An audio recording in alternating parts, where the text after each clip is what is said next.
Good evening, good evening. The time is now 7 o'clock. I would like to call this pre-meeting to order. Sure is working. Roll call, please. Councilmember Brooks. Here. Brown. Here. Jablisco. Miles. Here. Mojica. Here. Newberry. Here. Parker. Here. Timmons. Here. And Parson. Here. Please stand for the Pledge of Allegiance.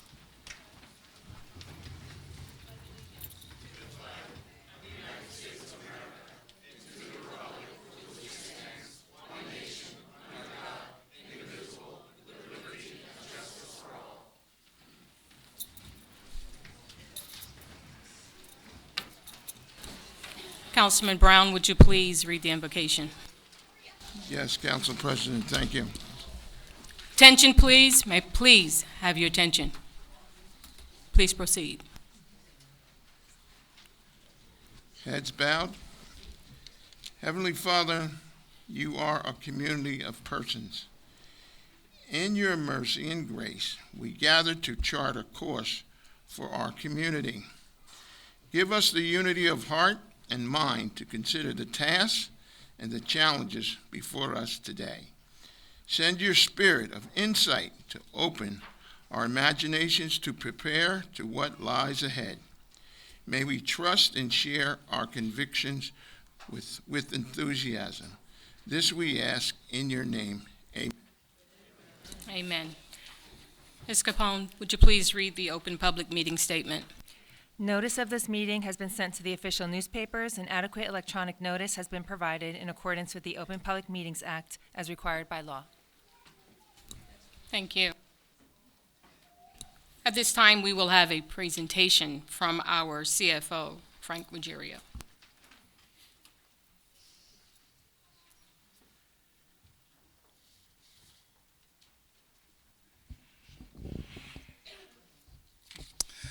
Thank you. Just to bring the council, more importantly the public, up to date regarding the situation, the financial situation with the library, I'd just like to inform everyone that this year the city paid $594,000 to the city. The city paid to the agency for the rental space it needs to occupy the library within that building. Now, with a 32,000 square foot footprint, that's roughly $18 a square foot, which is coincidentally, to my understanding, what the downtown commercial space is rented for to the public. In addition to that, the city pays approximately $200,000 on behalf of the library to fund their health benefits for all their employees. The city's done this historically. Now, in the past, well, let's start with last year. There's a difference between the library budget, what they need to operate for the year, and where the funding sources come from. Now, based on the value of all the properties in our town, there's a state calculation that determines a minimum library tax levy that gets raised every year. Last year was $1,174,000. The city additionally added $140,000 for a total of $1,314,000.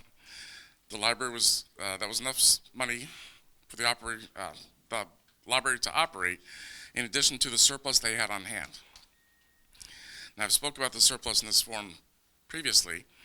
Historically, starting about 3 years ago, we looked at their audit report and determined that they were sitting on $600,000 in surplus as part of a $1.4 million budget, which was excessive.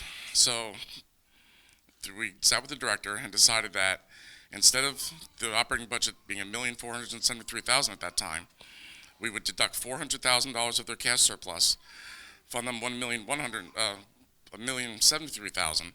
That would bring them back up to their total. Instead of double billing the taxpayers for money they've already spent in an overfunded budget previously, they would be made whole and the taxpayers would see some relief, which is a priority of this administration. The second year, we asked them to take $200,000 of their cash surplus and do the same thing. Last year there was an addition, so last year's minimum levy was $1,174,000. Like I said, we added $140,000 to it, bring it to $1,314,000. This year, we funded $1,319,000, which is an increase in the state minimum levy because the value of our town increased and the library benefits from that. During the springtime, our process when we compile the budget is I send out Excel budget sheets to all the department heads with a narrative that says, unless something's absolutely necessary, please anticipate coming in with your operating budget at the same level as last year, if not less. Knowing the expenses we have out of our control would make it difficult to produce a budget this year and stay within the 2% tax cap that we're obligated to by the state. The library director has submitted a budget of $1,690,000, up from the $1,319,000 we gave him previously. That's a 28% increase. After reviewing it, I contacted that director and said, this is impossible. Obviously, we can't stick a 28% increase into a 2% cap tax levy. So I explained to him the situation. We did a further analysis of his budget at that time. And since the 314 last year, the 1,314,000 last year versus the 1,319,000 this year, accepting that $140,000 that we contributed last year but not this year, how do we make up that difference? Well, there's three components that work very easily. There's $55,000 that the library is sitting on as part of their existing surplus that they could use toward that 140. The director had 3 positions, vacant positions funded that he had not yet hired, so pushing those vacancies off till next year was another $50,000. And the balance was discussed that his assistant director was contemplating retiring this year, and the prorated salary savings based on that retirement would make up the difference. So the library would be made whole based on that $1,319,000 number, exclusively from the state library minimum taxes, so they could run their operation. It was discussed in detail, and the process moved forward. When we adopted the budget last month, the director saw the advertisement, he saw the budget, realized the numbers stayed what we had originally talked about, and wanted a meeting with myself and the assistant business administrator to discuss why it wasn't higher. And I reiterated the fact that we had this long discussion, we made a thorough analysis, we decided where the savings were going to be, and this is it. And there's no physical way, legally, we can change the budget on the day of the adoption, which was scheduled for that night. It had already been approved by the council, it had already been analyzed and approved by the state, and the number was locked in. So when I asked him, well, why have you been operating at that $1,690,000 level? And he simply said to myself and the assistant business administrator, well, I just assumed the city would come through after all. I said, well, that was an unfortunate assumption made because I told you from the beginning the $1,319,000 was your budget. Are there any questions so far?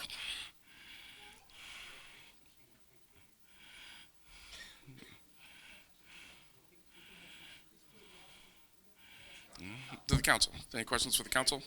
I don't have any questions. Council? None. Thank you.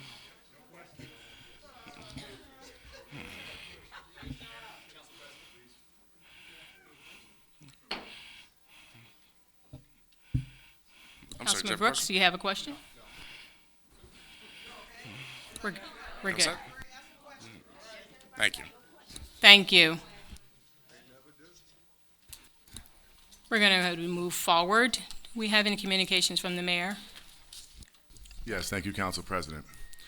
So I want to assure the public that I am fully committed to ensuring the library remains open on Saturdays and that all the scheduled programming continues as planned. To address this issue, I will be calling an emergency meeting of the library board this week for us to vote on these matters.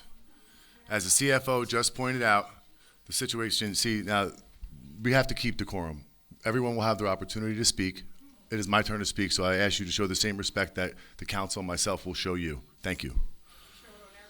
So, Order, please. as the CFO just pointed out, this situation is less about funding itself and more about how the library manages our financial resources. The city is dedicated to supporting the library, and it is important that we do not use these essential services as leverage to increase departmental budgets. I acknowledge my responsibility in not being as active as I should have been as a library board member, and that is on me. And I want to assure you, the public, that this will change moving forward. I appreciate your concerns and your presence here tonight.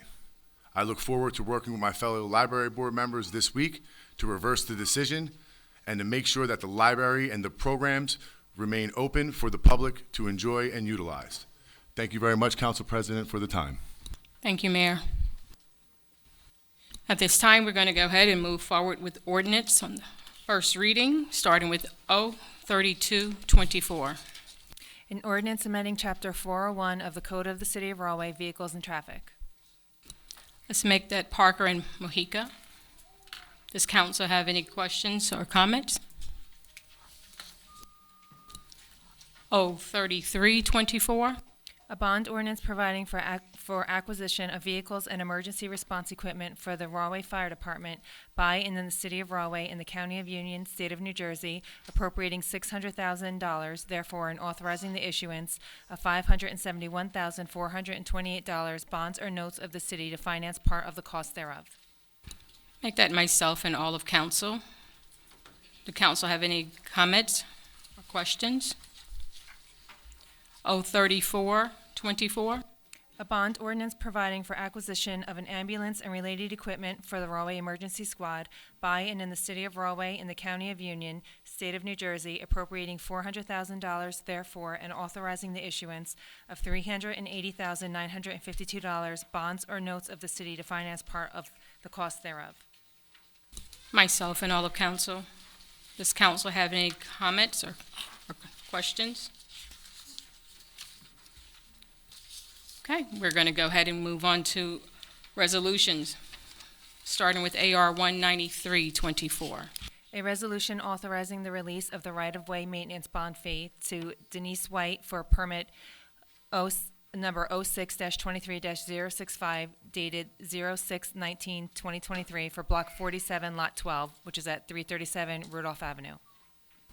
Make that myself and Brooks. Do council have any comments or questions?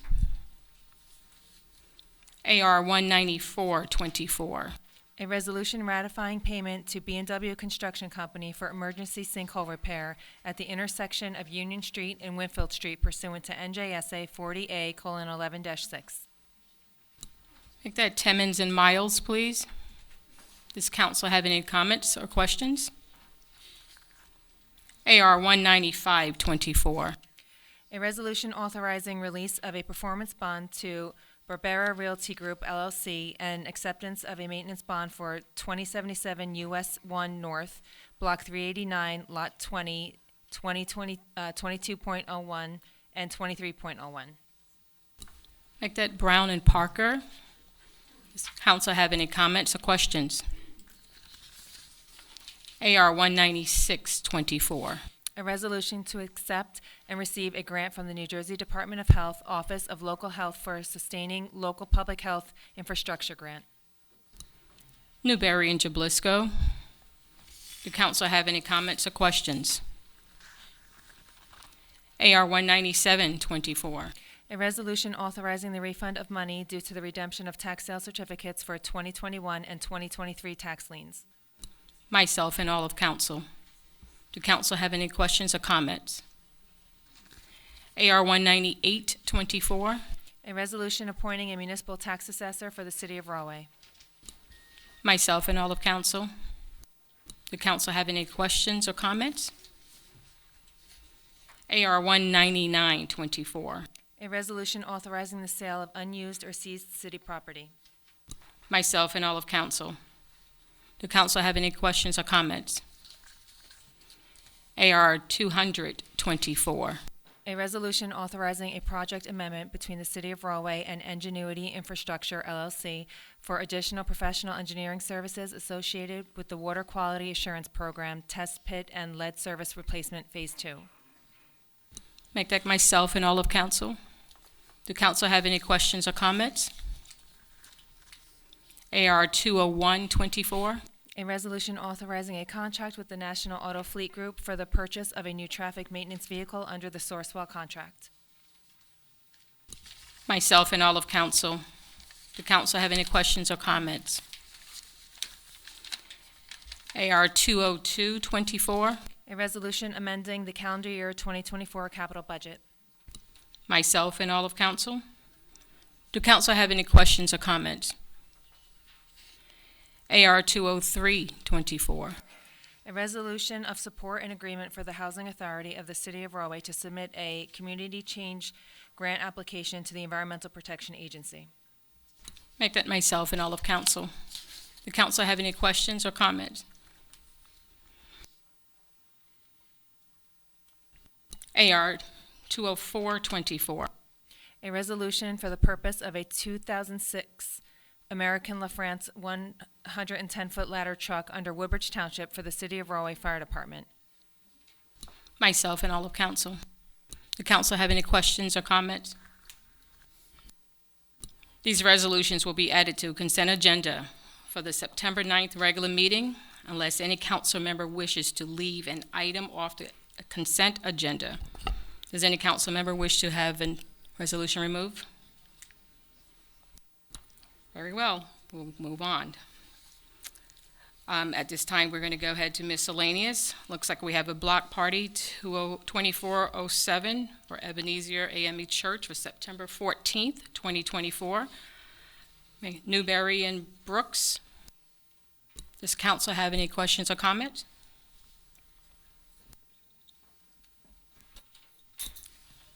Moving on to communication. At this time, I would like to open the floor for the public comment. All speakers are required to state their name and address. You have 5 minutes to speak and may only speak once. Please be respectful of other members of the public and the governing body. Ms. Capone, do we have someone signed up to speak? Yes, Susan Ingrafia, 143 Staten Street. Oh, well, 1 second, please. Is it Susan? No, I'm Vanessa Rozelle, All right. Okay. 250 Stanton Street. Excuse me, we are following the list, so Ms. Capone. Oh, I didn't know that. I thought. Yes, that ma'am. you- yeah, no, there's a list. After the list, then she'll Okay. call if anybody. Thank you. So do we have to follow the list is the question. If she wants her to go speak in her stead, can she ask that? No, you cannot. We have to follow the list of those that signed up. Well, she can speak after all the names are called, then she can speak. I will write her name down when she comes up. Order, please. Once the list is complete, I will open the floor and you can speak. Whoever would like to speak after the list is complete, okay? Thank you. Please proceed, Ms. Capone. So Susan's not going to speak? I Are- do want to speak, but Okay. I was happy to let Vanessa speak first. I think she's a bit more of a professional. Well, not a professional, I just want to. Ma'am, this Okay, no problem. All right. Okay, well, everyone Thank heard my name, you. I believe, already. I'm Susan Ingrafia. I'm at 143 Stanton Street. I have never attended a council meeting. I didn't know when they took place. I didn't know what happened at them, but based on the new budget with the library, that's what compelled me, and I'm sure many of the other people here, to attend. Growing up, I have very vivid memories of being at the library with my mother and my sister. My library in North Jersey had a rug with a road and trees and the cityscape, basically. And we also had the block puzzles that are common with children with little pegs.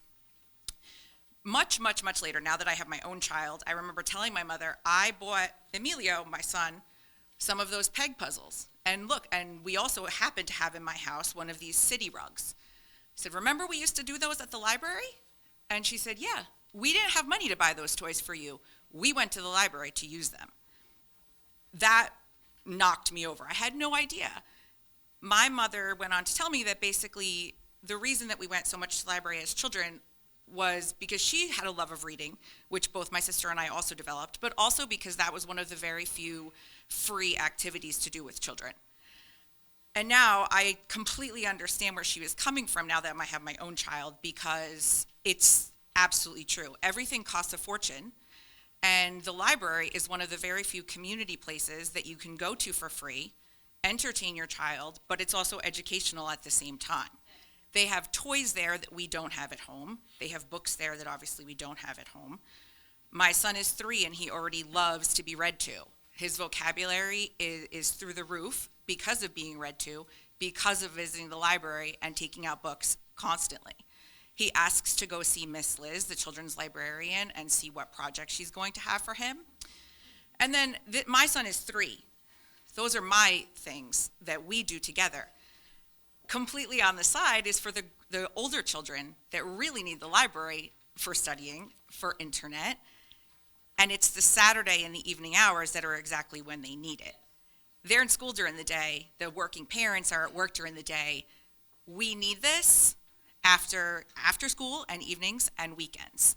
It would really be a detriment to the community to have to take those days and times away for little children, big children, adults, everyone. If we want to foster our community and try to improve our schools, which I think everyone does, this is a stepping stone. This is not something to take away, but this is something to improve. Thank you. Thank you.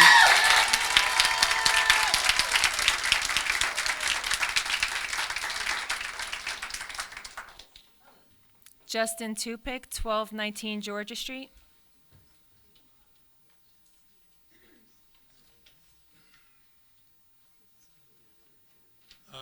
Thank you for your time. During the course of my life, I have lived in many places from Boulder, Colorado to Boston, Massachusetts. But one of the first things I always did in any community I moved into was to get a library card. The reason I did that was because the libraries provided access to books, material, newspapers, periodicals, also events. I could go to movies at the library. I could hear music at the library. They had educational programs at these libraries. I could meet people in the new communities that I moved into. They were an essential source for me when I moved into a new community. I have also worked and recently retired after many years in public education. I saw many things throughout the course of my career changing in public communication during that time. One of the most distressing things I saw was the elimination of the school libraries. I saw school libraries in the schools where I taught. The physical libraries eliminated, turned into classrooms. Librarians were relegated to teaching from a cart with a few books that they would go from classroom to classroom with. This distresses me. It distressed me. I found it very disturbing because libraries they represent access to information. And our students and our children especially need that access to information. We read daily about lowering test scores, how poorly many of our students are doing in schools. Well, if we cut off their access to information, then that's only going to exacerbate that problem. Of course, we could say, well, a lot of the information is available on the internet, but people still need guidance in using the internet. They need somebody to help them maneuver their way through it. You can't just say, well, it's all there on the internet, go find it. I found it curious recently that in that regard, I was at one of the local banks, and while I was there, somebody in front of me was complaining to a teller that they no longer could get their bank statement printed at home, that the bank was going to start charging for that. And the teller said to them, well, you can find your statement on the internet. This gentleman said, well, I don't have the internet. And the first thing the teller said was, well, you can go to the library and use the internet there. So many people rely upon these resources for any number of reasons. I find the libraries represent access to information of all sorts to me. And I think we live in a time where access to information is under attack from many sources. And we see libraries are also, throughout this country, being subject to attack. I think it's a shame. When I see something like this, where I see programs being eliminated from the library and hours being cut, it seems like a slippery slope that we're going down. Although the library is not closing, we're still reducing the access of the public to the library, and I think that's something that we should not let happen. Finally, I want to say that we elect our officials in order to work these things out, and I think that's incumbent upon you to work this out, not to point fingers at each other or at whoever it is, but just to find a way to work work it out, and make it happen. Thank you.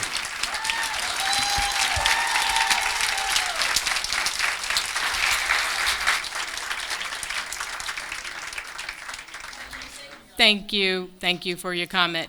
I just really want to just reiterate, council did not vote to close or to change the hours of the library or change Saturday time, okay?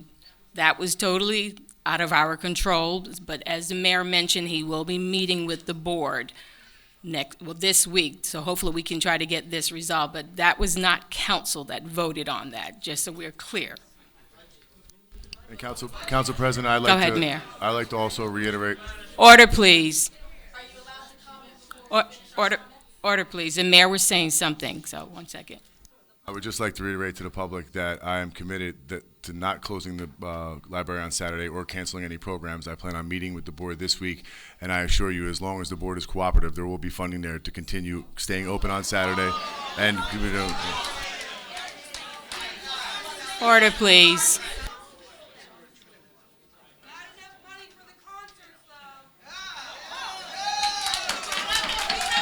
Your shouting and maturity levels need to really, really need to. You are coming here for answers. I'm having a conversation. We are having dialogue, and this is what you want, right? You want answers to your questions. That's what we're giving you. So please be respectful. We are very respectful of you when you're up there speaking. We're just asking for the same in return. Thank you. Thank you. We're going to proceed with the meeting, please. Ms. Capone. Ms. Capone, could you please proceed? Brian Kasubas, 1121 Klein Place. And just a reminder to please state your name and address as you approach the mic. Good evening, Brian Kazuba, 1121 Klein Place. Thank you, Council. Thank you, Mr. Mayor. Thank you, members of the government. I am a father of a 5-year-old who's about to start kindergarten tomorrow. I have a younger son who's 3 years old who goes to preschool at ECYC Daycare, where I serve as a voluntary member of the Board of Trustees. And I thank you for listening to us tonight. What's happening right now with the library hours, the people who you're punishing the most are your kids, are your working class families, are your working class people who really need this. I love Rahway. I've been here for a few years, moved my family here because it's family-centric. However, there are no weekend programs available to our younger children. You have a great rec center, but there are no open gym hours, there are no weekend programs. This was it. This is what we did, especially as we approach the fall and winter months where we're looking for inside activities. The library was our sanctuary. The library is where we would go. And you don't have the option to go there during the week for your working class families. This is not the place to politicize, and that's what's happening right now. There is a difference of opinion on who should be leading, and unfortunately, Mr. Mayor, what you're saying today is not in line with what you originally said on social media initially the other night, where you initially were pointing fingers and focusing on the mismanagement. We needed you to say then what you're saying now, that you're committing to make this open. You did not say that the other day. And that's what has to happen. I don't care what the difference is. There's clearly major miscommunication or lack of communication between the mayor, the council, the board, the executive director, the people who are working in the branches, and that has to change. We need you. We need leadership right now. We need leaders to step up and act like that, to not get defensive of what we're saying tonight, to not get defensive about where this money is coming from or whose decision it was, whether it was the council or the board.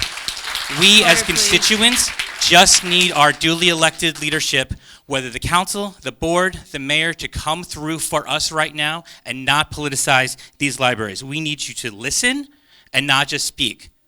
And that's what has to happen tonight. And we need you to come up, and I'd love to hear how the mayor is planning on doing this. You know, he's saying he's committed. We just need that to happen.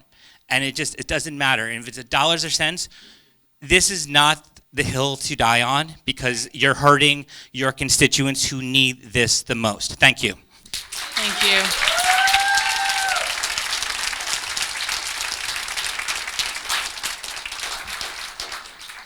Nina Mata, 227 Concord Street.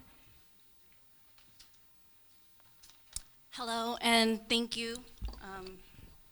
My name is Nina Mata, and I live in 227 Concord Street. I'm a proud resident of Rahway for 9 years now, and I'm a wife, a mom, and a 3-time New York Times best-selling illustrator.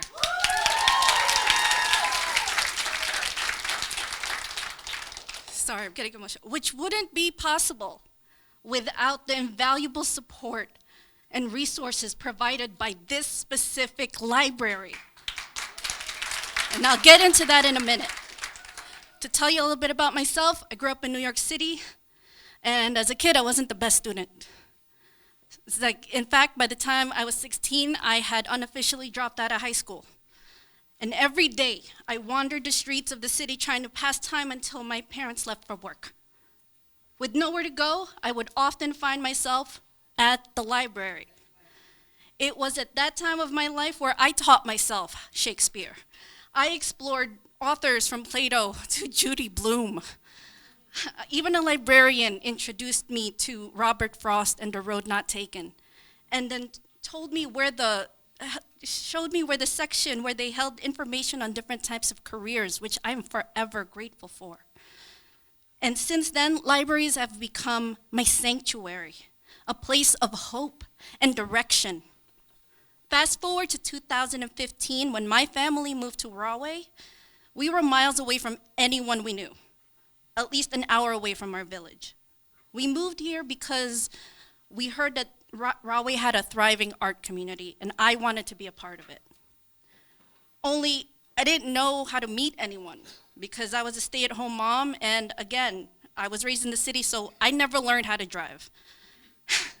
Fortunately, this town is really great at mailing out these newsletters, and I saw programs and activities that were available in this library. So thank you, Mary G, for that. Getting me and my kid to and from the library became my only motivation to get my driver's license. Story time with Miss Liz. That became my lifeline. For 45 minutes every Wednesday, Miss Liz, she read, she sang songs, she even taught sign language. And most importantly, for those 45 minutes out of the week, I got to breathe. My career was also at a stalemate when we moved here. I'd forgotten who I was making books for. And once again, because of story time, I was given the opportunity to peruse the aisles of these books once again. And if I needed a book that wasn't there, our librarians were more than happy to add it to their book list. Because of the support and this access to and the resources in this library, my family and I met and bonded with new parents, and we got to build a new village here. And this library reignited my passion for creating books and creativity, propelling my career forward, propelling my whole life forward. All thanks to this library. But now I'm worried. What's gonna happen to that kid who needs the library to find their path, like I did all those years ago? What about the new parents seeking a community? If our libraries are cut or the library itself closed, where are they gonna turn? I understand that managing budgets is a challenging task, but the disconnect between your administration should not fall on our families. And that's clearly what's happening here. Libraries should be a beacon of hope, and cutting support impacts all of us. Thank you. Thank you.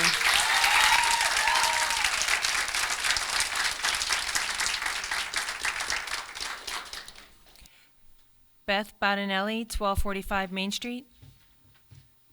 Well, actually, kind of together, it's with the Friends group, so I put her yeah. name down too. Hi, Beth Battinelli, 1245 Main Street. I'm with the Friends of the Library, and this is Vanessa. We're going to be speaking. I just would like to say that, you know, if this little mistake didn't happen, I wouldn't really know all the stories about people who love the library, because I've not lived in Rahway this many years. And it's really great to see how passionate people are about the library. And here's where I make the pitch. Join the Friends of the Library and help make it better and programming. Because last week, 150 kids enjoyed ice ma'am? cream in the children's Excuse me a second. department. Could you Excuse pause me, for one ma'am. sec? I'm sorry.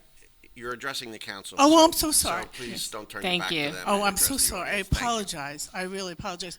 But there were 150 children enjoying ice cream that the Friends supplied to support the programs that the library does. And next Monday, on September 9th, we're going to be having a purple party that you've all been invited to. And there's a really amazing story about the love of a library, the Rawberry Library, that a family in Rahway has been so generous. And I hope to see you all there. And Vanessa. Thank you. Good evening. Good evening. That's okay. My name is Vanessa Rozelle, 250 Stanton Street in Rahway.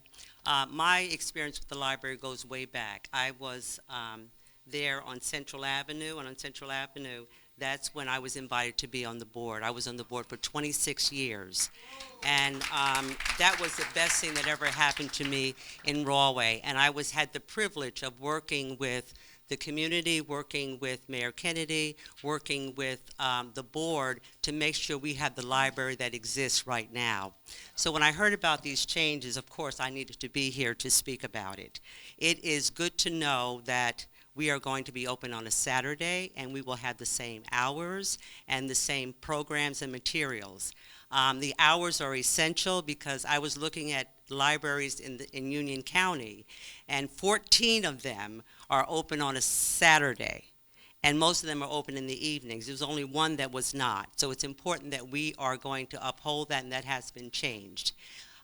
We don't want our community going other places to get the resources that they deserve to be able to get locally.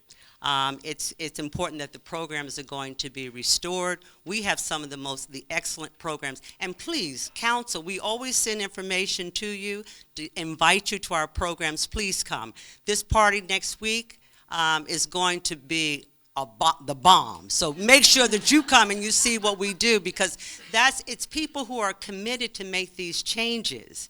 But my question is that so the part-timers are going to be, the hours will be restored, programs will be restored, materials will be restored. Am I right? Is that what I'm understanding? Because I came here for a different reason, to see what was going to be happening.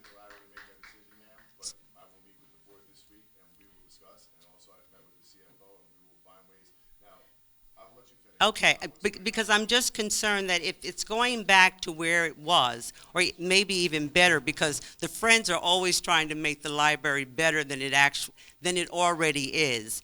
I wanted to know about the funding. So does that mean that when you're meeting with the board or with the council, that the monies that is needed to have the kind of library that Rahway deserves will be put into? Someone said yes?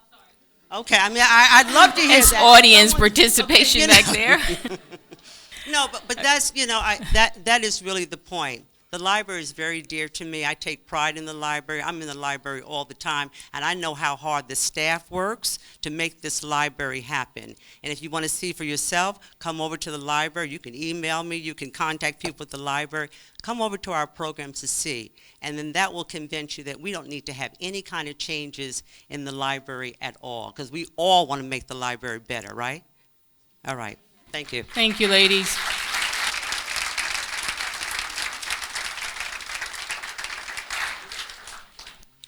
Teddy Council Can- President, I'm sorry, if I may real quick, just to answer Ms. Sure, Rozelle's go question. ahead, Mayor. Yes, that is my intention. I will speak with the library board this week, and we will put a vote to, reverse the decision. And I spoke with the CFO, and I know budgets are complex. There is money left over at the end of the year. We will find it where we need to, but that is a far cry from asking from a 20-something% increase in a budget. We have to be responsible, fiscally responsible to the taxpayers here as well. It's a hard decision to make, but to make it seem as if myself or the council does not support the library is just not true. Thank you so much for your comment, and I look forward to hearing everyone else comment tonight. Thank you. Thank you. Please proceed. Teddy Cantor, 1149 Briar Cliff Drive.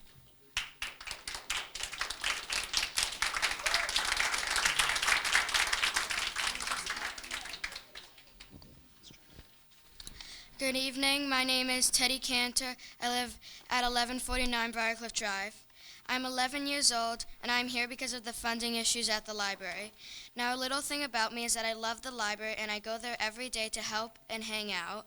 The activities I enjoyed at the library are movies, dance parties, bubble time, and the Bluey Tea Party, and the end of summer ice cream party, because Miss Liz and the other staff make everything fun and enjoyable. I have made friends at the library during activities and while playing games on the computer. The library has been a valuable place for me to learn leadership skills by helping out Miss Liz and the other librarians and staff. I have learned to organize books and help out the younger kids. The librarians and staff are super kind, helpful, and friendly. I will miss the sense of community we've created if it all goes away. The library is a safe place for me and the other kids to be, and I want it to stay that way. And if the library doesn't get what it needs, I worry that I could lose the place that I love. So please, give the library the money they deserve. Thank you. Thank you.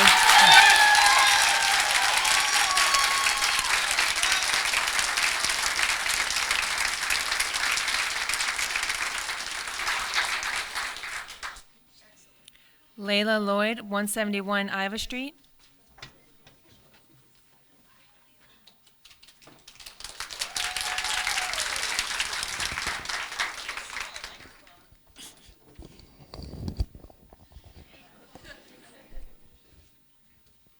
My name is Layla Lloyd, and I live on 171 Iva Street, Rahway, New Jersey. I believe that the library should get new books, have fun activities, and funding, because new books give kids knowledge and creativity and so much other fun feelings. I believe that the library has fun activities like movies, projects, and reading to toddlers, and much more if you give the library the funding it deserves. I've been to the library since I was born, so I think that the library deserves what we all know it deserves. It deserves the funding and money that we should give to it. And I believe that it should not close early because children are in school all day. And Saturday is the perfect day to have fun, read books, and enjoy themselves with coloring pages and scavenger hunts. Test scores are very low, but not just very low, the lowest in the U.S. And we close off the love, hope, and knowledge and do what? Nothing. That's what. I need all the adults and kids to step up and care for the library. We damage kids and the knowledge they need. I was never a smart child, but I loved art, and Miss Liz always helped me find the graphic novels section so I could draw color and create sock puppets in Graphic Novels Club. And she always gave me good times and memories. Thank you for your time. Thank you.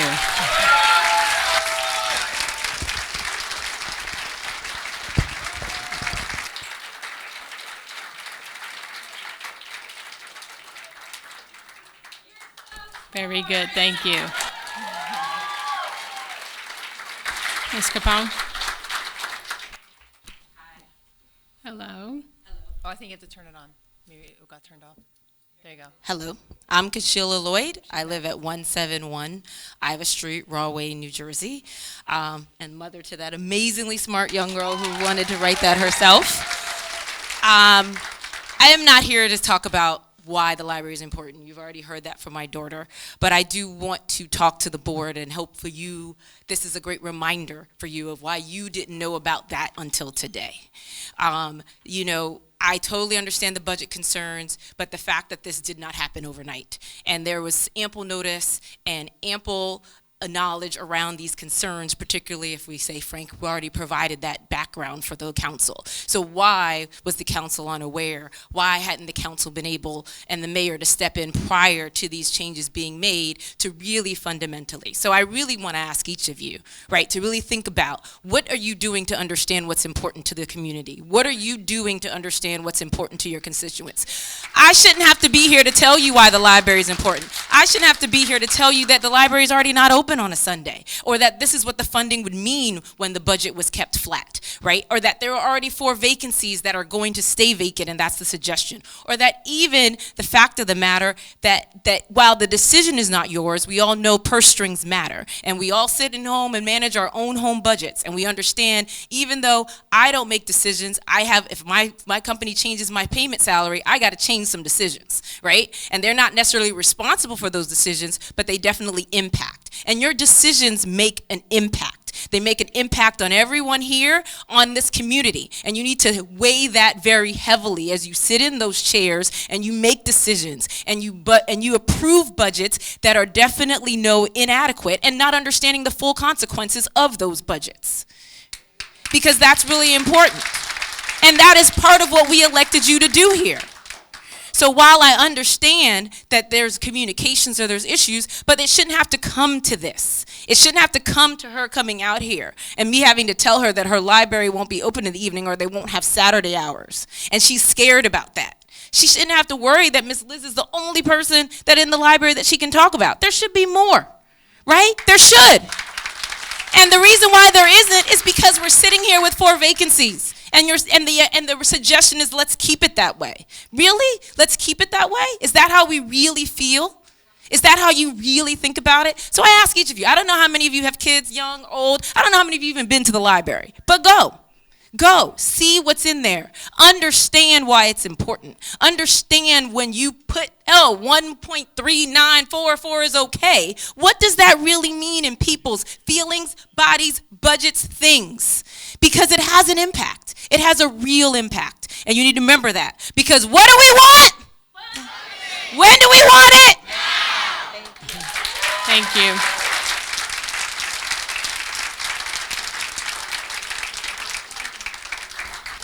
Council President, if I may. Yes, Mayor. I think it's important for the public to understand, and we can put this on context, that when alternative measures were suggested to the director, they were not heard. Closing during the week, like the young, smart lady suggested when kids are in school, was suggested.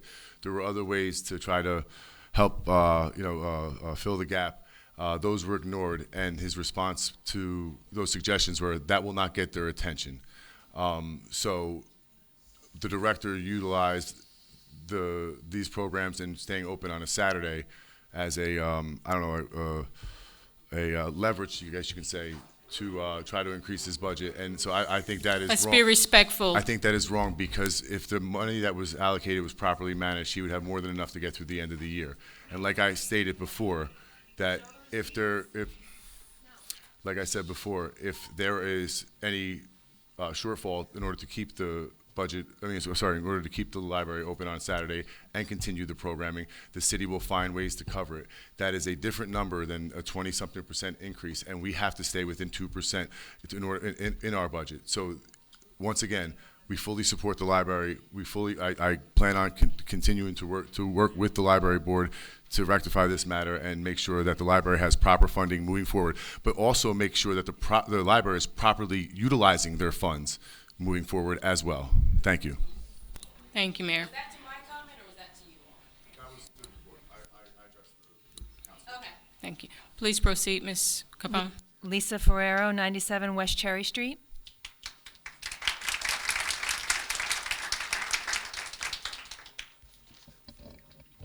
Just go like that. Okay. Lisa Ferraro, 97 West Cherry Street. Thank you for giving me a moment to speak. About a month ago, my husband said to me, "Oh my gosh, did you not pay the PSE&G bill?" I said, "Oh, I don't know, I thought I did." And we looked it up, and I indeed did. It's just that it was so high, he thought I didn't. And I think everybody can, relate to that. the electricity and so many bills have gone up so much incrementally. We looked back, and since last year, we think our electric bill at the same time this year was over 20%, maybe 25% more. So then, when I was looking back at the library board meeting minutes, I saw that one of the board members mentioned the PSE&G bill and how to control it because it was so big. And I thought, oh my gosh, of course it's got to be huge. I mean, they have to support this giant building. And if I know that my electricity bill is huge, the library's electricity bill is huge, but that's inflation. And you know, they must have so many other bills like that that have just gotten incrementally bigger and bigger. And so I don't understand, knowing this, even from my own life, how we can give the library less, and I know that we're saying that this is going to be rectified and we're going to speak and have a meeting about it, but how we can think giving the library less when their bills are more. It doesn't make any sense to me. So just to kind of have some perspective, other towns of similar population, usually in New Jersey, have higher property values, so their minimum funding budget is more. For example, Princeton has a population of 30,377. Their minimum library budget is $4.5 million. Okay. Westfield, their population is 30,539. Their minimum library budget is $3.4 million. Rahway is 29,693, and our minimum library budget is $1.3 million, unless I'm wrong. But so then, okay, but those other towns are, you know, they have huge property values. They're getting a lot of taxes. Okay. What about these other towns? Well, many poorer towns add additional city money to make their library adequate, including Orange, Monroe, Lodi, New Brunswick, Kearney, Teaneck, and Atlantic City doubles their minimum. They double it, right? And so it begs the question, where are our values as a community?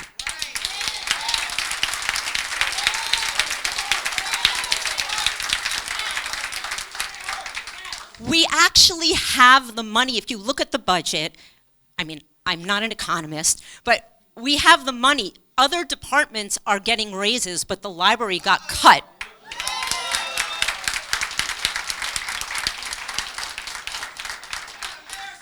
We have, and I love them. I'm a musician. We have these incredible concerts, which are amazing, and they're community building, and it's awesome. But the library is community building. It's community building in a quiet way. It's not splashy. It's not huge, but it's very important. It's the backbone of our society. Right, through its programs, kids, teens, parents, and seniors, we all have a place to come together in a safe place and have these incredible programs that are free, and as many people have spoken about how valued these programs are. 1 minute warning. Thank you so much. So it's also a place to come inward and to learn and to grow your mind and to learn to develop critical thinking. And there's a word in this ancient language called Sanskrit, and it's viveka, and it means discernment. It speaks to this critical thinking piece. And so I call upon the council and the mayor to use viveka and discern what will yield the highest good for our community. Thank you. Thank you.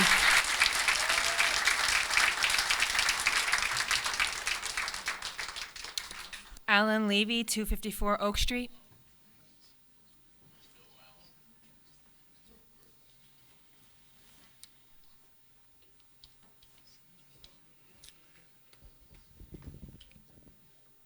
Good evening, Mayor, Council, Alan Levy, 254 Oak Street. First, I want to congratulate you. I want to congratulate you for bringing unity to the city of Rahway.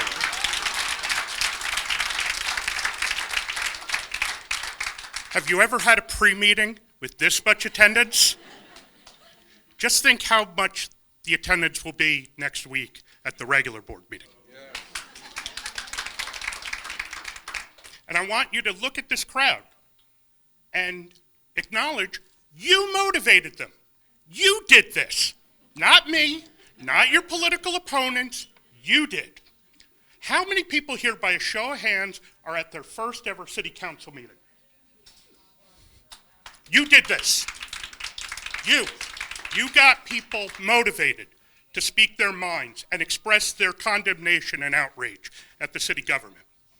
So congratulations on that one. We can have a policy disagreement over funding and priorities of what's in a budget. But we cannot have that policy discussion if the city government is not honest and transparent.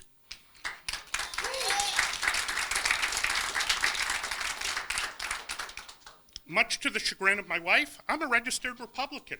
I love fiscal responsibility. I also love government transparency. And I also love a government that sets its priorities to listen to the people and be transparent with the people. Now,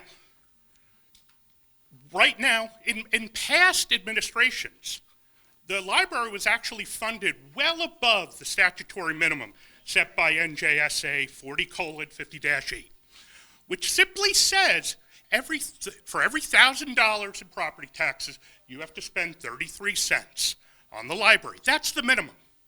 Now, in past years, this council has spent 20 to 30% more than that. And now that's all gone. You're now spending the absolute minimum.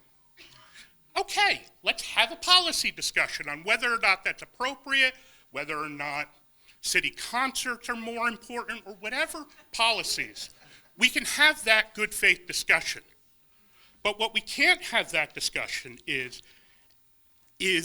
well, let's face it, you're the business administrator up here who went into numbers. And a lot of those numbers were frankly accurate. Some, I would say are misleading. But every one of you had the opportunity, when asked, are there any questions? Not one opportunity to ask questions, and you believe that perhaps everybody here is misguided or has been misled about what's going on. You had the opportunity. And I hope you take it on, ask questions. You heard the reaction when not one of you had a question. You heard that. Nobody told them to react that way. People know what's going on, and people can see it for themselves. So let's have that discussion. You could have asked softball questions. Hey, we've seen things on the social media that says, you're actually closing the library except for 1 hour a week or some other misrepresentation. Is that true? And I'm sure he could have answered those questions, not just for you, because remember, not really answering your questions, answering these people's questions. And I think that's more important. So, and then the last thing I want to talk about, there was a gentleman who came up here and asked, stop finger pointing. Take some leadership.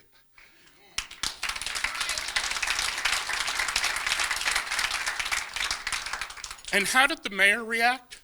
The mayor reacted by going on public social media to attack the credibility of the library executive director publicly, airing dirty laundry, even doing it right here, saying that, oh, it was the executive director who closed the hour. He was doing it as some kind of leverage.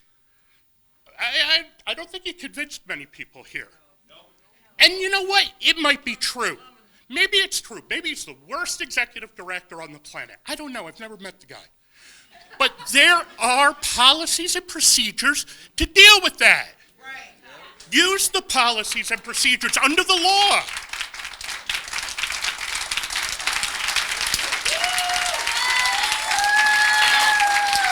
Five minutes. So Thank you. I would ask the mayor and this council, stop pointing fingers. Say that, live by the maxim of Harry S. Truman, that the buck stops here. And it does. Thank you. Thank you.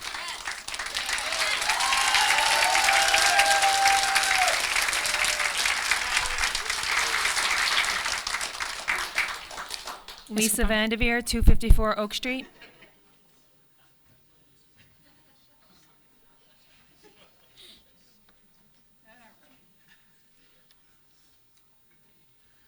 Hello all, Lisa Hello. Vandiver, also at 254 Oak Street. I am the wife of Alan, and I'm the Democrat in our relationship. So as he has said, we do have many disagreements over national policies overall. But both of us, our main things are transparency and accountability. And I'm not seeing a lot of that tonight, and basically over the past couple of years with the council.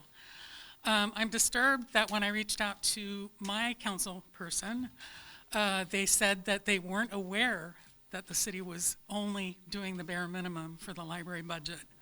So that really makes me wonder how much you all are aware of what's going on in the budget. Are you asking questions? Are you saying, why is the economic development budget up this month much versus the library going down? And how much do you really know what is going on? So you are our elected representatives, obviously, as many of us have reminded you. And we have to be able to trust that you're looking out for us.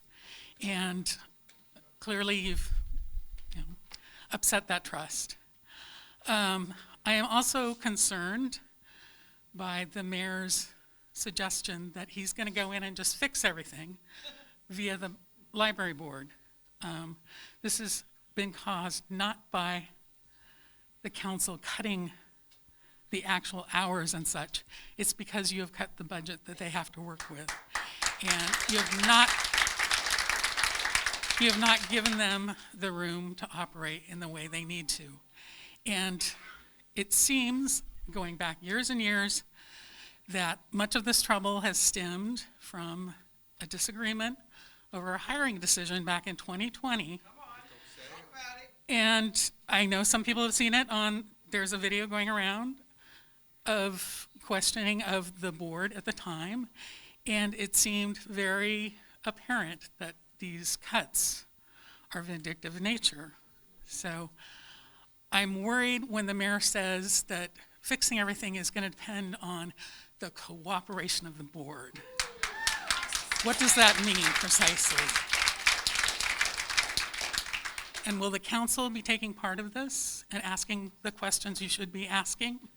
Will this be an open meeting that the public clearly needs to be attending all of your meetings now?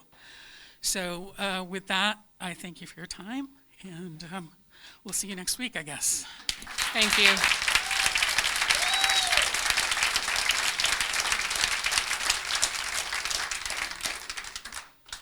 Liz Carlstadt, 13 Bradford Court, Aberdeen.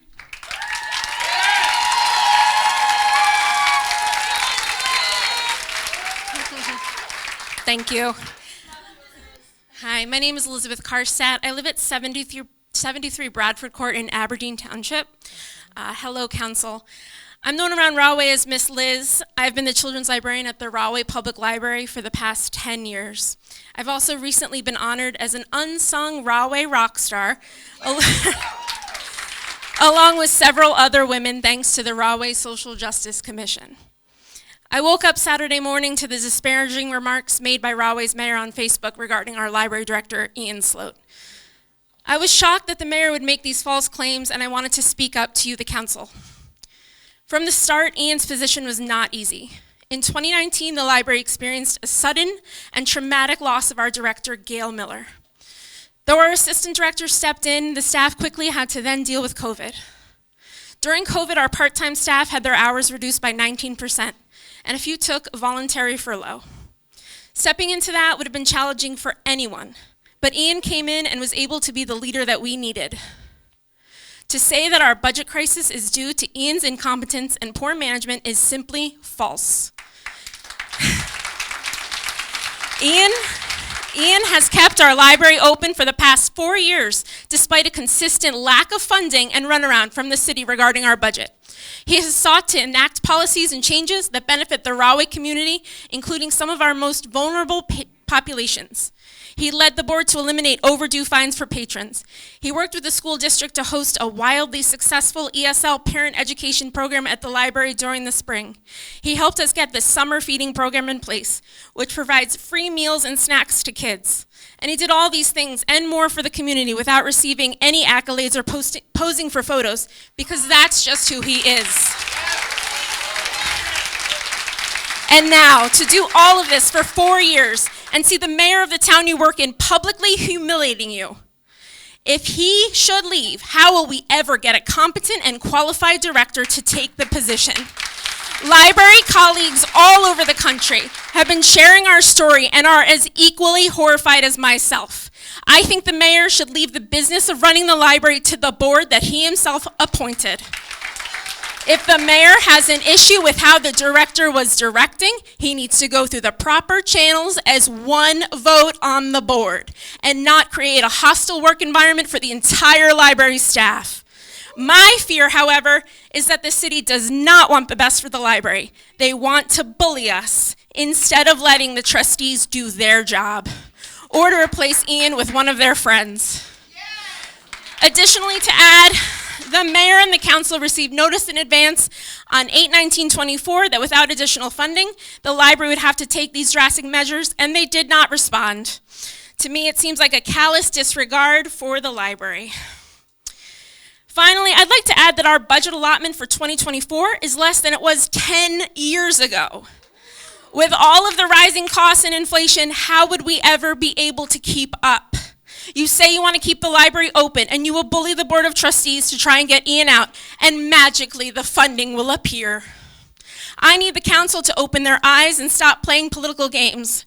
Running the library costs money. We need our reserves. You made us spend them, and you are calling it mismanagement?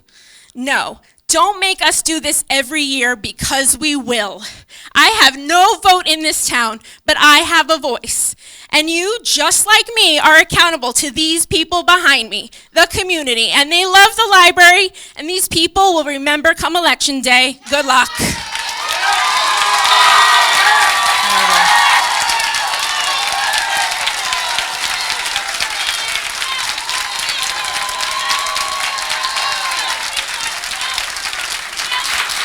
Order, please. Order, please.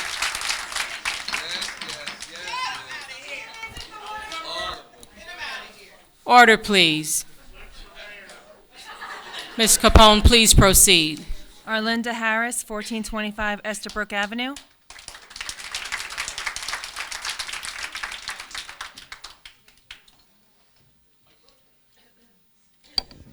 Good evening, everyone. Good evening. Oh, she turned it off. May you please Sorry. state your name, please, and address? Okay. Arlinda Harris, And may you 1425 Estabrook Avenue, apartment 413, Rahway, New Jersey. Thank you. And may you please address council, please? Can you address I'm council? sorry. Thank you. That's okay. Okay, no problem. All right. First of all, this needs to be said, and I'm very sorry that I have to say this, but it seems like there's a pattern that our mayor has, and I'm going to start from the beginning, so bear with me. Okay, first of all, the mayor first-handedly shut down the ministry of the homeless ministry. Single-handedly shut it down because he didn't like homeless people in Rahway, and he thought it was our fault.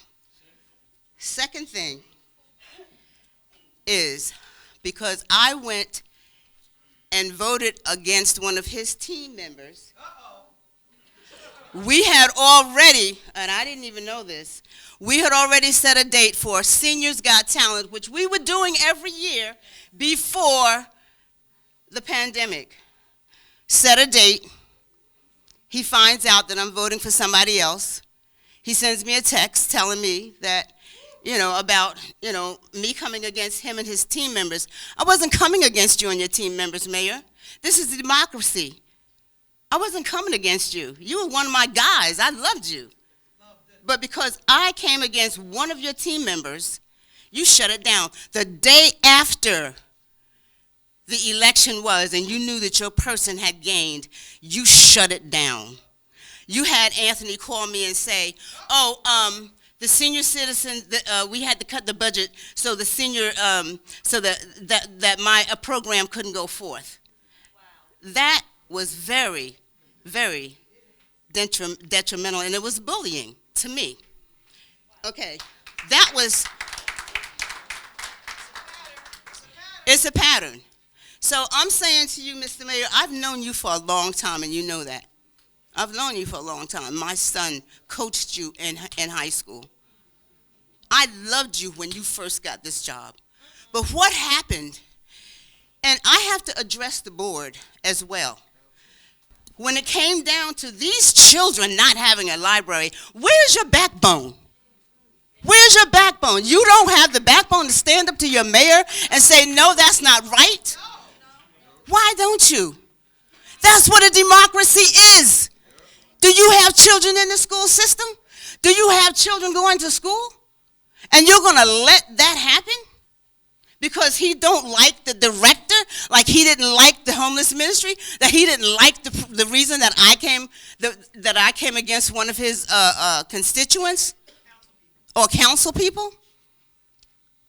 I am very appalled. I'm very hurt, Mr. Raymond Jacoby, because of what you have done, and you've allowed your constituents or your council people to do. Are you really backbone for the mayor?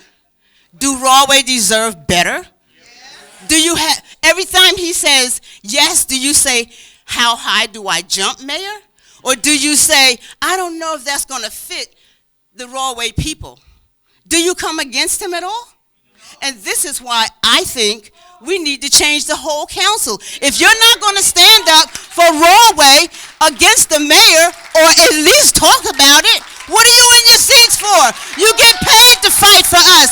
What are you in the seat for? 1 minute warning. What are you in the seat for? You get paid to fight for us, and you don't.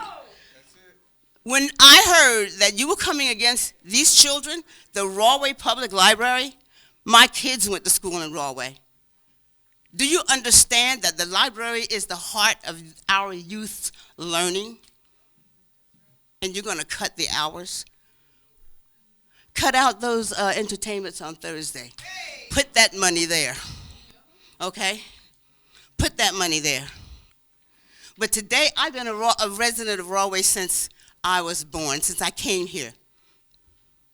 And I have never in my life seen something like this, where you can, and don't tell me that everything's not passed by the mayor. The mayor knows everything. That's right. You board members know it too. But you sit there and you let it happen. You sit there and let it happen. Why? 5 minutes. Why? Because everything he says goes. Stand up and be the committee that we called you to be, that we voted you to be. If it don't settle right, talk to him. Tell him, that don't sound right to me, instead of saying, yes, sir. Thank you, ma'am. Come Thank you on. for your time. We Come appreciate on. it. Come Thank on. you.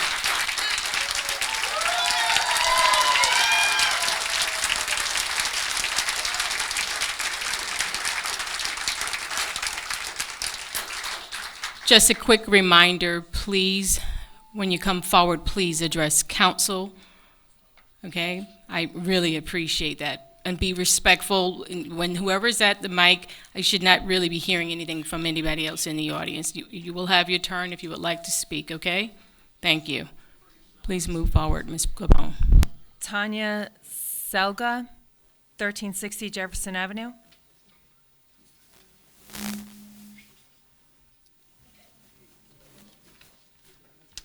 Good evening, Council.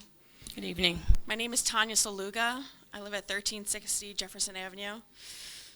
Before I read my prepared statement, the reason why people are interrupting is because they care. And they're passionate about this. And we know the funding is not going to come out of anywhere. So while I appreciate the mayor saying he's going to work with the board, it needs funding. And so that's why everyone is up in arms. Thank you. Good evening, members of the Rahway City Council. My name is Tanya Saluga, and I've been a Rahway resident since 2018. I am not here just as a resident, but as a parent of a 2-year-old daughter who is already discovering the magic of our town's public library. Unfortunately, that magic is under threat. The library isn't just about books. It's about a community hub that offers programming for all ages and a safe space for our children to explore and learn. Without the proper funding, the library can no longer stay open on Saturdays, a day when many families, including mine, can visit. Without proper funding, no programming can occur, no books will be purchased, and no access to digital materials.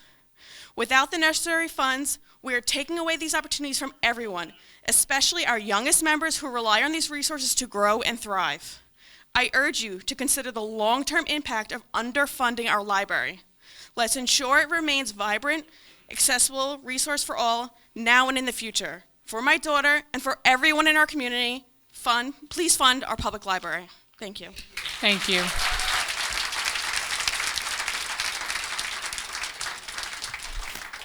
Hannah Hergenhen, 116 Bryant Street.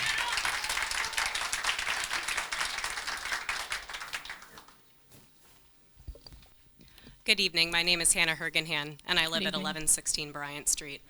I could have used my time tonight to talk to you about my daughters. I have a almost five-year-old, and an almost 2-year-old, Natalie and Audrey. I could tell you about how much they love the library, how much they love going there on Saturdays and checking out their weight in books and walking home. I could use my time that way, but I'd prefer to tell you a different narrative tonight that you might not hear otherwise. I want to tell you about Heather. I had a friend growing up in Rutland, Vermont. She was in elementary school with me from, I believe, 3rd to 5th grade. And growing up in Rutland in the 90s, it was pretty tough. You see, the GE plant had shut down in town. There was a lot of crime, a lot of drugs, a lot of underemployment. A lot of my friends lived in motels, and even more lived in public housing. Heather was impossibly small for her age, and she somehow got even skinnier every time she came back from a school break. She never had new clothes, and her backpack had holes in it. Her pens and pencils were always falling out. She arrived early every day so that she could get school breakfast, and she was a loving, wonderful friend. I feel that at some point in our lives, we have all known some version of a Heather. One night after dinner, my dad proposed to me that we walk down to his law office to get some more work. He needed to get some more work done. I grudgingly agreed, although I will admit my motives were not solely altruistic. You see, he had gotten a big stack of legal pamphlets in, and they all needed to be sorted to their appropriate legal texts. He gave me 5 cents a book. So we walked down, and after we were done, we walked back home, and we happened to be passing the library right as it was closing. And there was Heather coming down the front steps, the holes in her backpack, and she was all alone. My dad was somewhat taken aback that a 9-year-old was walking home alone at night, so we offered to walk with her, and we walked her back to her apartment. The next morning, I asked her at school, Heather, what was going on at the library? Because I assumed there must have been something really fun going on that my dad didn't tell me about so that I could help him with his papers. And she said, nothing was going on. And I said, well, then why were you there? And she said, because I would rather be at the library than at home. We might not see it, but there are Heathers everywhere in this community. We might not know who they are, but I guarantee you that the library staff does.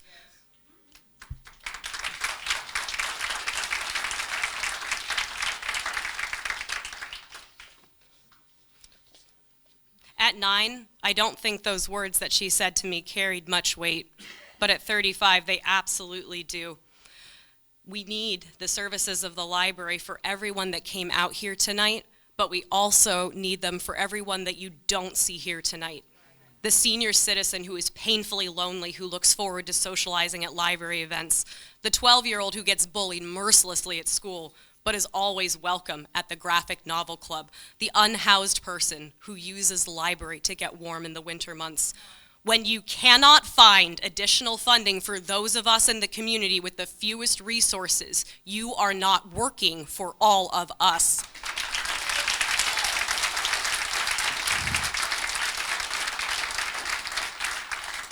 Quite frankly, I'm far less interested in how we got here and blame game politics than how we fix it. We need to show all of the young people in this room how we fix things as a community.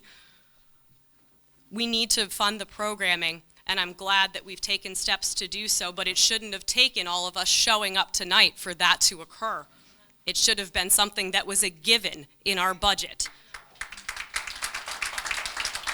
If the library should need additional funding beyond what the city— 1 minute warning. Beyond what the city is able to provide, I will try to fundraise that, but quite frankly, I already have a job. You all need to do yours. Thank you for your time. Thank you.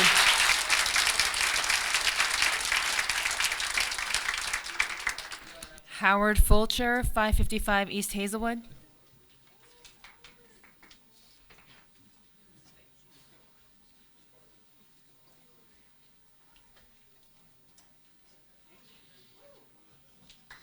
I hadn't planned to speak. I thought it was just a sign up for the meeting. My name is Howard Fulcher. I live at 555 East Hazelwood Avenue, apartment 401. I'm 82 years old. I hope to be 83 in December. I don't have grudges with anybody, and this should not be a me against them or we against them type of meeting. We should all be working together. I started using a library when I was in 3rd grade in Patterson. Patterson has the first free public library in the state. I was a volunteer after I finished my pharmacy career. I was a volunteer in a museum in Delaware. I came here and I started volunteering at the Rahway Public Library for a year under Liz, returning books in the children's department. After 1 year, I was asked if I'd like to get paid. I said, sure. Now I've been getting paid for 8 years, and I just want to tell you a couple things about being in the library. I was doing a prescription for a lady one day, and she came in and I asked her what her address was. She told me she lived on Byron Avenue in Elizabeth. So I said, is that between Keats and Shelley? She says, yeah, you live in Elizabeth? I said, no, I've never been there. It's an area called Poets Row. But, you know, I enjoy books. I read books all the time. We get books that are brought into us. I have shelves at home. I have more than most people have in their house. I used to have a storage facility which is next to our building, but now everything is in my 2-bedroom apartment. And anytime I can't go out because of one thing or another, I have a book to read. And I keep track of which book I'm reading, how many. James Michener, I have 22 books. I think I've read about 18 of his books so far. I still have 4 to go. Some of them are 800 pages and so forth. But books are my life. I love working at the library. I just want to say that. I'm not mad at anybody. I just want to continue to work. I'm only doing 8 hours a week, but I was told by Ian that I was going down to 4 because of the budget cut. But hopefully we can work something out. Not us or not you, but us. We can work out something. Thank you. Thank you.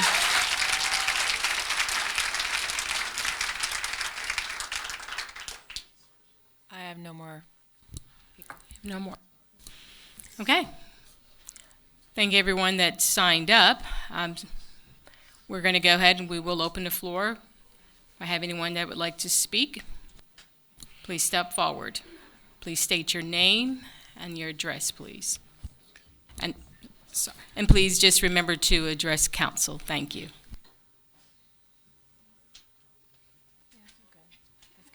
Reverend Dr. Marty Robinson, 253 Central Avenue. I also serve as the co-chair of the Rahway Social Justice Commission. I'm here with my co-chair, Mrs. Samantha Harris-Polera. I see Mrs. Carla Alvarez, and forgive me, I'm supposed to be looking forward. If there are other commissioners, just lift your hand in the air like you just don't care. I'll be very quick as I'm trying to carve out the air in the room.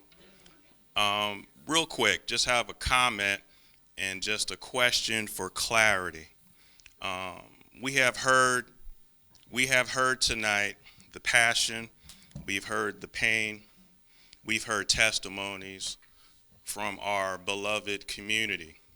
All of us tonight have an opportunity to unite and uplift all of us. This should be a teachable moment for everybody. We pray that this is our way forward. My question is, and it can be answered later or now, by anyone as it relates to the upcoming meeting with Mayor Jacoby and the Board of Trustees at the library. So it's a 2.5-part question. So prayerfully, the meeting will happen in the upcoming days, and the question is, will the, for lack of a better word, full outcome of that meeting be shared next Monday during the city council meeting at 7, and or will there be full minutes available from that meeting? So I got an amen here for the beloved community to review them. Thank you. Thank you.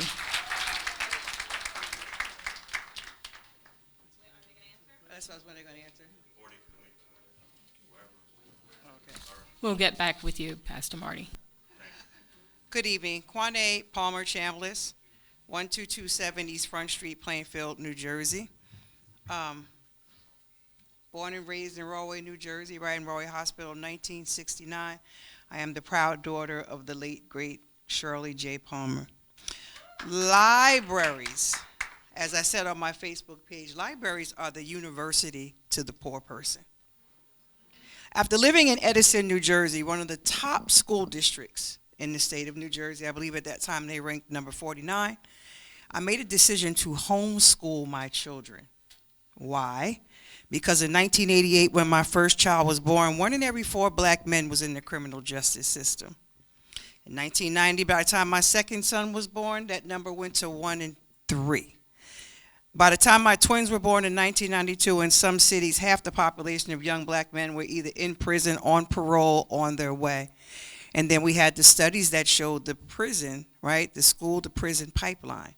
And I decided that my 4 boys were not going to be a part of that pipeline, so I took their education into my own hands. Because of that, libraries became our second home. We lived in the library. I could get books, I could get materials, I could use the internet.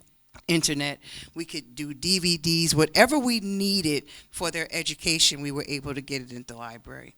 We became such a fixture in the library that our teen librarian used to find books and materials just for me. Just for me. One year she found a book and it used hip-hop lyrics to teach prose and poetry through hip-hop. My sons loved that book. We wore that book out. Nobody else probably got the opportunity to use the book that we rented it so much. And again, I didn't get a job at the library, but I was there so much they asked me to be part of the library board. And I was part of the North Plainfield Library Board until I relocated. When I came back here to take care of my mother as she was aging and transitioning, Rahway Library again became a fixture because I too started out when the library was on Central Ave, which is now a tennis court. But that's where I started out, at the library as well. Now that I'm a grandmother and I'm on a fixed income, I do something called Granny Camp. And if you follow me, you know that I'm always out and about with Jelly Bean and Carter. Jelly Bean is my granddaughter. And we do a lot at the libraries. As a matter of fact, I could have done a whole summer program with them just traveling from all the libraries in Union County because that's such a great job that they do. And now that I'm still involved with libraries in the great city of Plainfield, because I was told by somebody, why don't I go home to my city and volunteer? But that somebody didn't know I was already volunteering in my city teaching immigrants math so they could pass the GED in Plainfield, New Jersey, where we teach that free of charge. I'm there twice a week teaching basic math and algebra to people who are just trying to get their GED and make their way in the American dream. So I'm already there volunteering in my city because I do believe in putting down my bucket where I am. But that doesn't mean that I don't forget about home, because home is where the heart is. The preacher will agree with me when he says, what? Charity begins where? At home before it spreads abroad. So I'm back home because this is an issue that's near and dear to my heart. We will fund the following. Girls want to do us, screw us. Who us? Yeah, Papa and Puff, close like Starsky and Hutch. If you don't remember that, those are the words that our leader was saying on the stage in front of everyone at the Mayor concert series as they were giving honor to Puff Daddy, and I'm sure, or Sean Combs, and I'm sure we saw that video where he was absolutely abusing that young lady and all the other young ladies he abused. But the week before, we're teaching young girls self-defense classes at the Rahway recreation center. And who would they defend themselves against? Girls want to do us, screw us. Who us? Yeah, Papa and Puff. But this is what we'll fund. 1 minute warning. This is what we'll fund. But something like the library, that is a staple, again, that is a university for the poor person, we want to get into a skunk match over because we don't like who was hired. Because I was there. Darius Tillis sat on my executive board when I was the president of the Rahway NAACP. Darius Tillis shared that video that is now going back around with the library board, with the employees of the library being threatened with their health care because the person who they wanted, he didn't want. And they did vote to have him. I don't know if you remember that. I know he's on public media telling people that he didn't want that director, but they did vote for the person that he wanted. But he withdrew because they didn't give him the money that he wanted. So now all of a sudden now we have a fiscal problem and we want to blame the leadership of the library for doing that. But if you blame our mayor for the 5 things minutes. that he doesn't do, then we have what we hear here where he takes out retribution on you. Because I also know that feeling. Teen Works. Thank you. Turn that program around. Lost it because I came against him.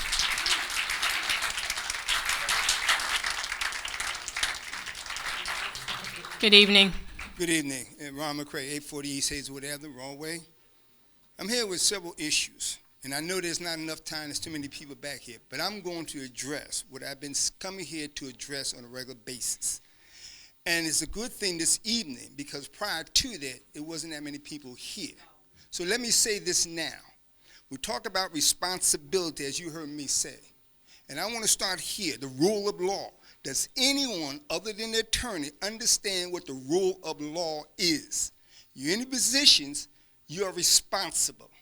You took on this position because you asked the people to vote for you as you took an oath to serve them.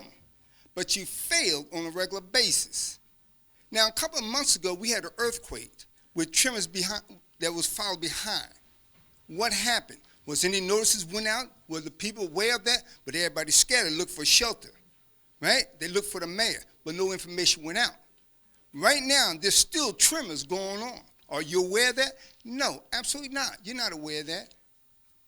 I've been coming here complaining about the issue on East Hazelwood Avenue on a regular basis. Not one damn soul other than Councilman Brown that I talk to on a regular basis addressed the issues. It has gotten so bad, as I said then, but even worse. You have cars doing up to 70, 80, 90 miles an hour because they think it's a speedway. You have gasoline trucks, oil trucks, tankers, everything else, big trucks, flying down there.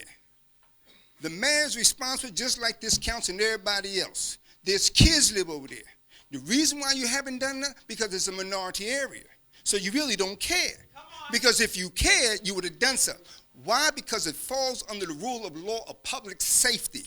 What is public safety? The speed limit. I didn't put those signs out there. 25, watch for children. Kids can't cross the street because there's no police officer there. There's no one present. I watched the police department right up and down that highway all day long, and not one daggone police car stopped to give out tickets. If you have an 18-wheeler doing every bit of 50 without exaggeration, in a 25 residential, not commercial, residential, they fly from Hart Street to the Dairy Queen. But who's there to monitor? Nobody. I'm a taxpayer, I vote. I served in the military, and I don't want nobody to say thank you for serving because I take it serious because you don't mean it as a whole. Because if you meant it, then you would recognize me as a veteran who served in foreign countries for this country. But you don't give a damn. Because why? It's just one person. But it takes one to get $1. If you don't have a penny, you'll never get $1. It takes one vote to win those positions. Take one mayor. But you cannot take on responsibility if you're not ready for it. Do not, under no circumstances. Right now, this does not look like the kind of body that's going to start a riot in here. So I see these street police officers. Yes, they're doing their job because they was called to do their job. But they came to make sure nothing happens. But what about out there? What about those kids that live down there that go to the JFK and go to the Rahway High School and go to the library? My great niece, I watched her from 12 years old until now, went to the library. She graduated from college. She works at the county now, okay? A child, just like the kids here. Do not sit here and take on a responsibility that you know daggone well you're not ready for. You have 9 council members, 6 wards. What the hell is the other 3 council members doing? Every single person here should know all about Rahway. You should know every single corner of Rahway, all the residents. You don't walk the community.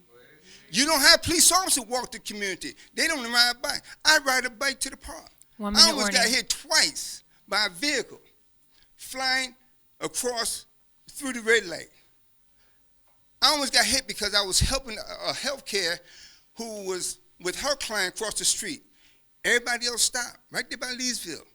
Car flew around and went on around, almost hit me. But who was there? Who am I going to call? Nobody's around. I could tell you where all the police officers sit, what they're doing. But let me say this in the last point that ties into what everybody's here about the finance and the budgets and everything else in the library. If anybody here gets hit by a car or run over by somebody or whatever case may be, who is present? During the spring, summer, and fall, you should have police officers walk the community so people get to know who's who and what's what. That's important. Not for me to go to the Rahway Park to walk with the mayor, but the mayor should be walking in the community. 5 minutes. Get to know the people. That's what's important. So if you don't understand the rule of law, then go back to college, because everybody here has a college degree, but what the hell have you learned if you're not utilizing it? Put it to effect, because everybody wouldn't be here arguing and complaining unless you had a concern for their well-being. Public safety is number 1. It's so far out of hand, even dump trucks fly up and down Main Street here in Rahway. You see, but you're not out there. I ride my bike. A lot of people out here walk the streets. Where are you? You should know everything that's going on in this city. So no matter what these people come up here and say and do, you should have answers for them. What is the rule of law? Define it, learn it, publicize it, and tell them. Because everything that the business administration, you and everybody else, write down under the administrative law is publicized. Obey the law. So if everybody in here stood up and riot, what are you going to say? Well, they riot. It's against the law. Whose law? If you don't enforce the public safety here, so why should you enforce them? They have the right. They voted for you. They're taxpayers. They're voters. You say get out the vote. Why? And for who? For what reason? For what purpose? If you're not doing your job. And as it was said, as a team, you see, this is a problem. There's a lot of teams out here. But as we know, a kid's game follows the leader. Sir, thank you for your time. We appreciate you. We appreciate everything you just said. Thank you. Right. Thank you. See? And that right there is part of the rules, right? Thank you. You have a good one. Please state your name and address, please. Hi, Jessica Garasino, 677 Jefferson Avenue. I am not a good public speaker, so bear with me. I will try to keep eye contact. It is not my forte, but I will speak up when it is necessary, and this is necessary. We talk about transparency here, and I have a stack here of trustee board meeting notes. And when was the last time, honestly, all of you went to a meeting? I can tell you, I saw all of you council members in 2019 when there was an incident on the board, and I'm not going to go into that, or 2018, whenever there was an issue with something that went out of the board. Otherwise, when was the last time you all went to a meeting? The mayor went January 2020 and October 2019. It was the last 2 times, even though he's on the board. Can you please speak up just a little louder? Sorry. No problem. Thank you. January 2020 and October 2019. I went through all the notes this weekend as much as I could, garnering my family and my children who love this library very much. Mr. Ruggiero, do you know? 2020, April. There possibly was one there in 2022 that I might have missed. But I have notes of December 2019 and April 2020. When was the last time any of you vitalized and used the services of the library? It's detrimental. You go check out books, research. We try to be pillars of this community. And right now I think we're failing that. And I think a lot of us as a community need to step up. I volunteered my services today and left my name because I read within the meeting notes about the history room and them needing help. And I volunteered free services to help them out because I would like that. I don't know much about Rahway. I moved here after college. I wanted to be a children's book illustrator. I love the library. I grew up in the library. My children, I'm trying to bring them to love the library. I went to the library today in support because also I needed to return the 17 books I borrowed, which auto-renewed for 2 months, which is great because as a child, I remember I was a 6-book minimum. We eliminated fees within the library, so there's no more fees. The library started the children's program and the free meals for the community 2 years ago. We talk about the budget and everything and how it's been drastically reduced. We used to overgive to the library, and yet we see 4 years ago that it was drastically cut and nothing. They basically were struggling. The water system, the HVAC system, they made patch repairs, they put patch repairs on the computer. I think this is everything that everyone needs when, that's something so easily to fund when it can't happen in certain homes, but in the community together where we can all come to a place and appreciate.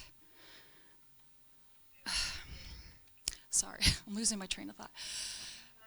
But I've seen the library be a pillar of this community, even with the budget cut that happened before even Ian Sloat began.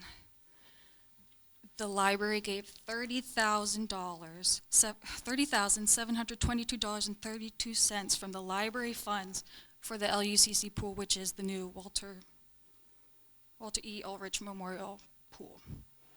They were strapped for cash, and yet they still continued to support this community. So I ask you, council members, please go visit the meetings, because I intend to. I intend to volunteer in the library as best I can with my 2 young children. One starts pre-K4 tomorrow, and the other is 2. But I will volunteer my time to this library because it means so much to me. Thank you. Thank you. Hi, I'm Wendy Sheridan. I live at 1124 Jakes Avenue. I have lived in Rahway for about 30 years or so. And I wasn't going to talk tonight until the CFO was talking about the amount of rent that the library pays to be in the building. And that kind of made me, so the library pays the Rahway Redevelopment Agency, thank you, for rent. So that makes them their landlord, right? And the landlord in a rental situation is responsible for the infrastructure. So the library doesn't pay rent, ma'am. So I just want you misunderstood what he was saying. He said. He was saying what the $500,000. No, that's not what he said. Okay, I'm sorry. that's what I heard. I was in the back. I heard it was a Order, $500,000 that was $12 a foot. Order, please. Thank you. Okay, well, if the library doesn't pay rent, although I do remember seeing in the tax records that the redevelopment authority is the tax entity that pays for them. So I was thinking that that's where the money should be to fix the roof and the HVAC system, and that's really all I wanted to say. But I guess I misheard you, so. Thank you.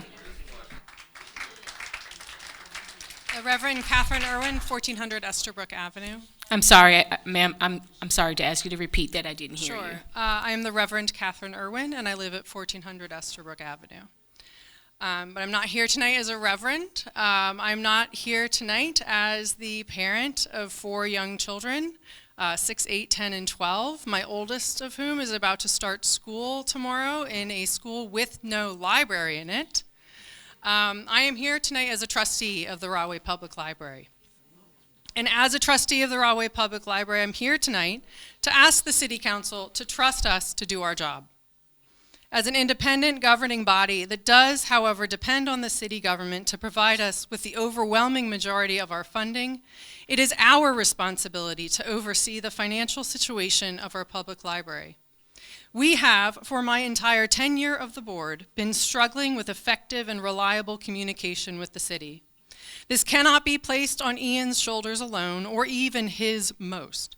If the mayor and the city have been continually frustrated by their communication with the library director, they should have and could have at any time reached out directly to board members or come to board meetings to share their concerns. I am, as I shared with him earlier today, I am glad to hear, genuinely glad, that the mayor has promised to take his seat on the board and to join in our monthly meetings. I hope that this is a first step in improved communications. Our public library is an essential part of the Rahway community as a source of information and entertainment, as well as a safe place for the unhoused and housing insecure, or those who, like Heather that we heard about earlier, are not able to feel safe in their homes. It is a place of profound public good, and the trustees, who have all but one been appointed by Rahway's mayors, must be trusted to do our jobs with a fully funded library budget. It is not up to the city to determine the staffing or spending of the library. It is, however, the city's moral imperative to fund the library, and if there are concerns, to bring those concerns to us, your board of trustees. We have to date not heard concerns from the city in one of our meetings. What we have heard on more than one occasion are promises that as we spend down our reserves to meet our spending needs, the city will come in to make up the difference.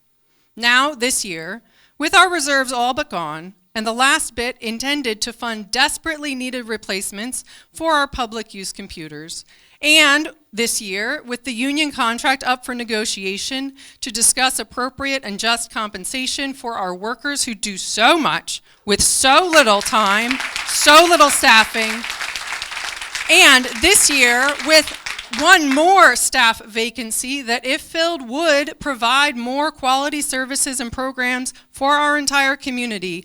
Now, this long string of promises to help fund the library, if we do as we're told, and spend down our reserves, has shown itself to be untrue. I am frustrated. I am disappointed, but I am not without hope. I know many of you council people already. I know many of you personally. I love spending time with some of you, and probably would the rest if I knew you better. I know that you genuinely desire to build a stronger and more vibrant Rahway community. Financially supporting the library and actively communicating with us, the Board of Trustees, in our public meetings are essential parts of that stronger and more vibrant community. Thank you.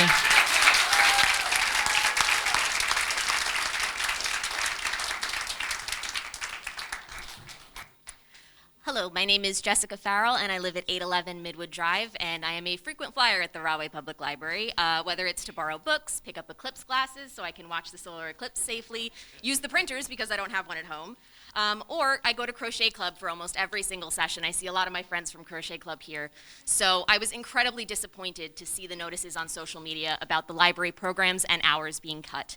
Not just for what I would lose and all that I benefit from, but for everything that the rest of our community benefits from, especially the most vulnerable members of our community, the Heathers, the people who do not have a quiet place to study at home, the people who do not have a reliable internet connection or a reliable computer at home. I was more disappointed when I started reading the comments and seeing the graphs and watching how the library budget had been cut over the last several years. I was more disappointed when I listened to the audio clip from the board meeting where I heard our mayor threatening to revoke library funding, and then watching how the timing of that audio clip coincided with the library budget being cut for the next several years. I continued to be disappointed when the mayor showed up on social media long enough to point the finger at somebody else, but not long enough to answer anyone's questions or address anyone's concern.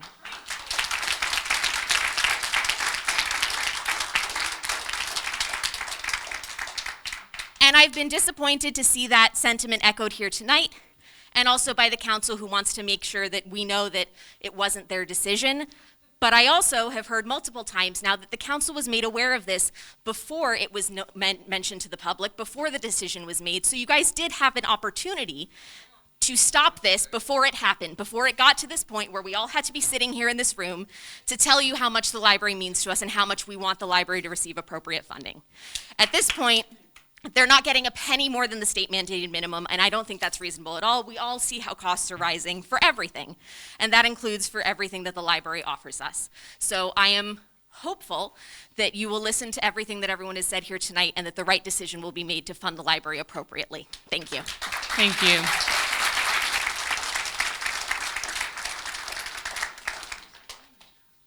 Hi, everyone. Hi, Council. Hi, everyone. Good evening.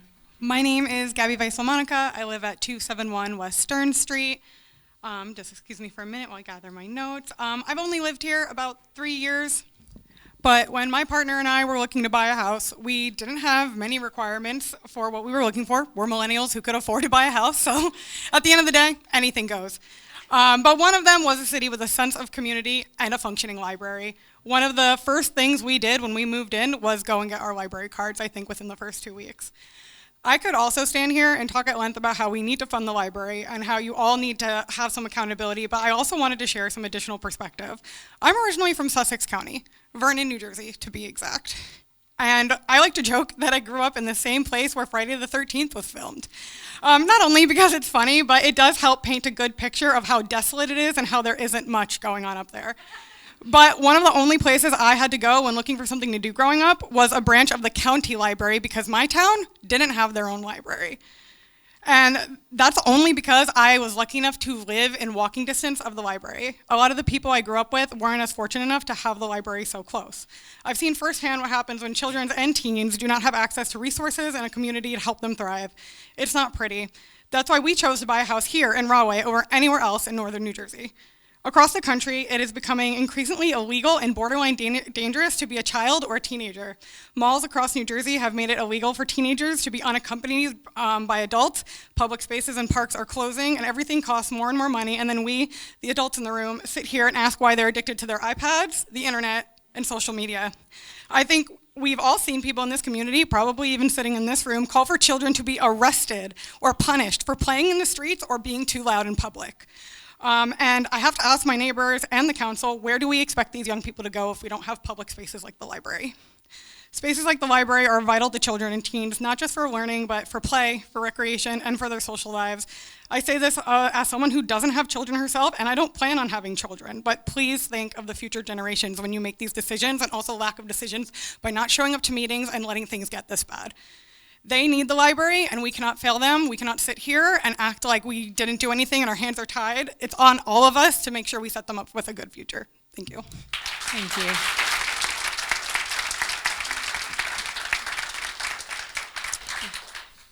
Hello, everyone. My name is Juana Flores, and I live at 313 East Albert Street. I'm here, I'm a librarian from Brooklyn Public Library in New York City, and every year we go to the same bullshit. Sorry, I didn't mean to say it like that, but it is. It's a bunch of crap that we have to go to. And I was so proud to be living among Rahway. Say, no, not my town. Not in my town. This would never happen to my town.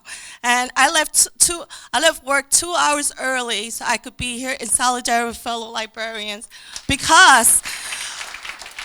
and staff, because we give more of ourselves than what we get paid for. I don't have to be here, but I'm here with solidarity with them. Sorry, I get emotional. Take your time. Every year, we go through this in New York City. It's a political game that politicians play with the library, and I don't think it's right. Whatever personal agenda you have, keep it to yourself. Keep it at home, because the library is more It's a solace, it's a safe haven, it's a place where people connect. It's a place where people can escape their daily lives. And majority of us work, so the only day we can have to go to the library on Saturday. And this adjustment that, I'm sorry, Mayor, I was a fan of yours, but until what I heard the other day. And then this adjustment, oh, maybe they can have less hours during the week, is a lot of crap too, because there's a lot of stay-at-home parents who bring the kids to the library as well. So I see the impact firsthand every year with this budget cuts, this song and dance that politicians play all over the United States, not in New York, but all over the United States, where they want to ban books because they find it offensive or anything like that. So please cut this crap out.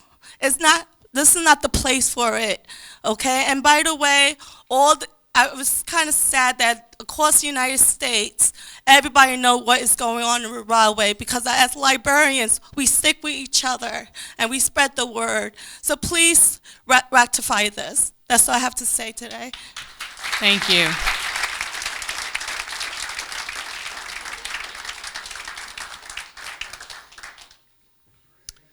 Hi, Andrew Garcia Phillips, 1470 Campbell Street.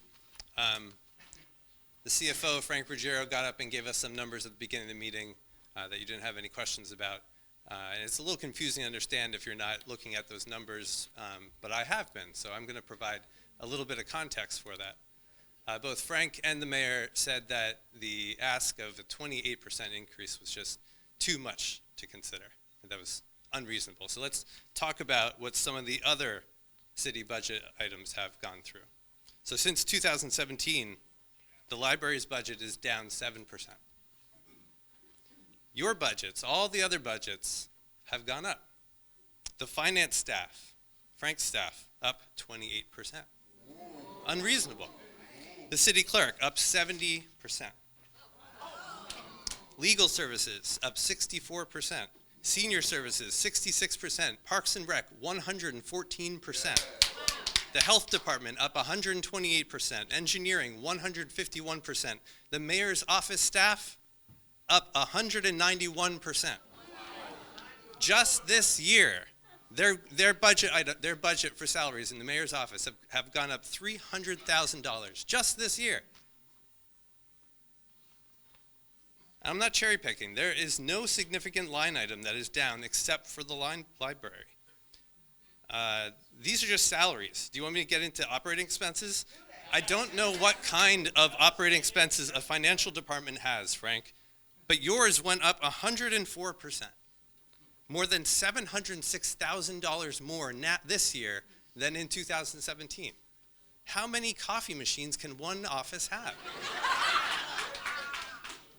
And I'm sure in your minds, oh wait, I want to mention that the finance department, Frank's office, now has a bigger budget than the library. The mayor's office now has a bigger budget than the library. And I'm sure in your minds right now you're justifying all the necessary reasons for that. Staff changes, new programs, COVID, whatever. And that's fine. But why can't you imagine that the same thing is happening at the library?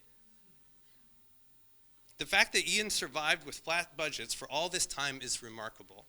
If living within your budget is a sign of good management, then how do you justify yourselves?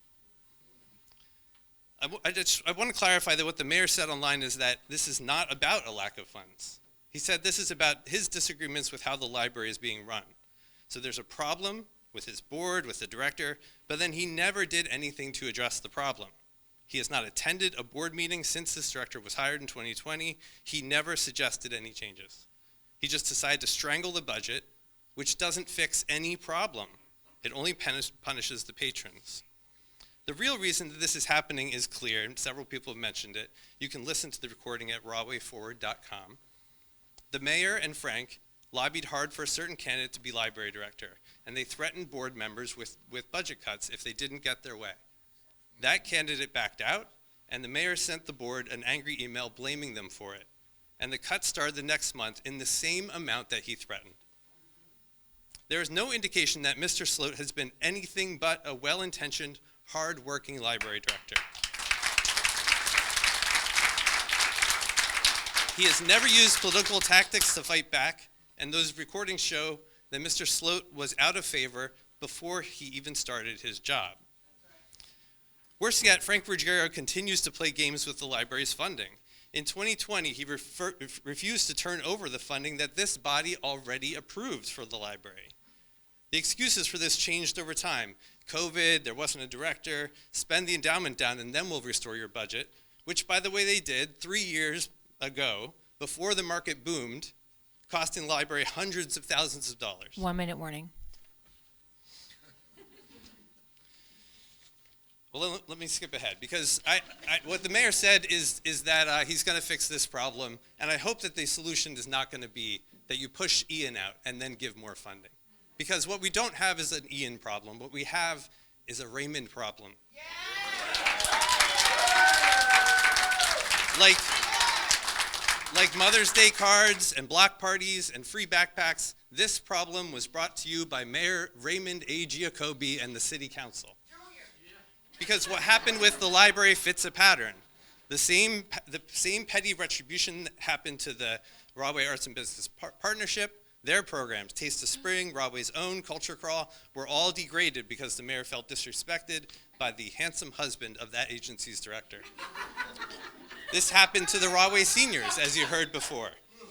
All over town, in all of these cases, they reduce community services in order to punish perceived enemies. All over town, people stop me and say, I wish I could speak up, but the city is vindictive. You've all heard someone say this. But bullies thrive when their targets suffer silently. Thank you for your comment. Appeasing a bully never works. We've read enough books to know how this ends. At some point, a group of people stand up and they say, enough of this. We're not afraid. We're standing together, not just today, your time but is every up day on the thereafter. mic, please. Let's be respectful of others. We will call it every time we see it. I'm grateful to stand with everyone. I'm the president up here, so I'm asking him to please. Excuse me?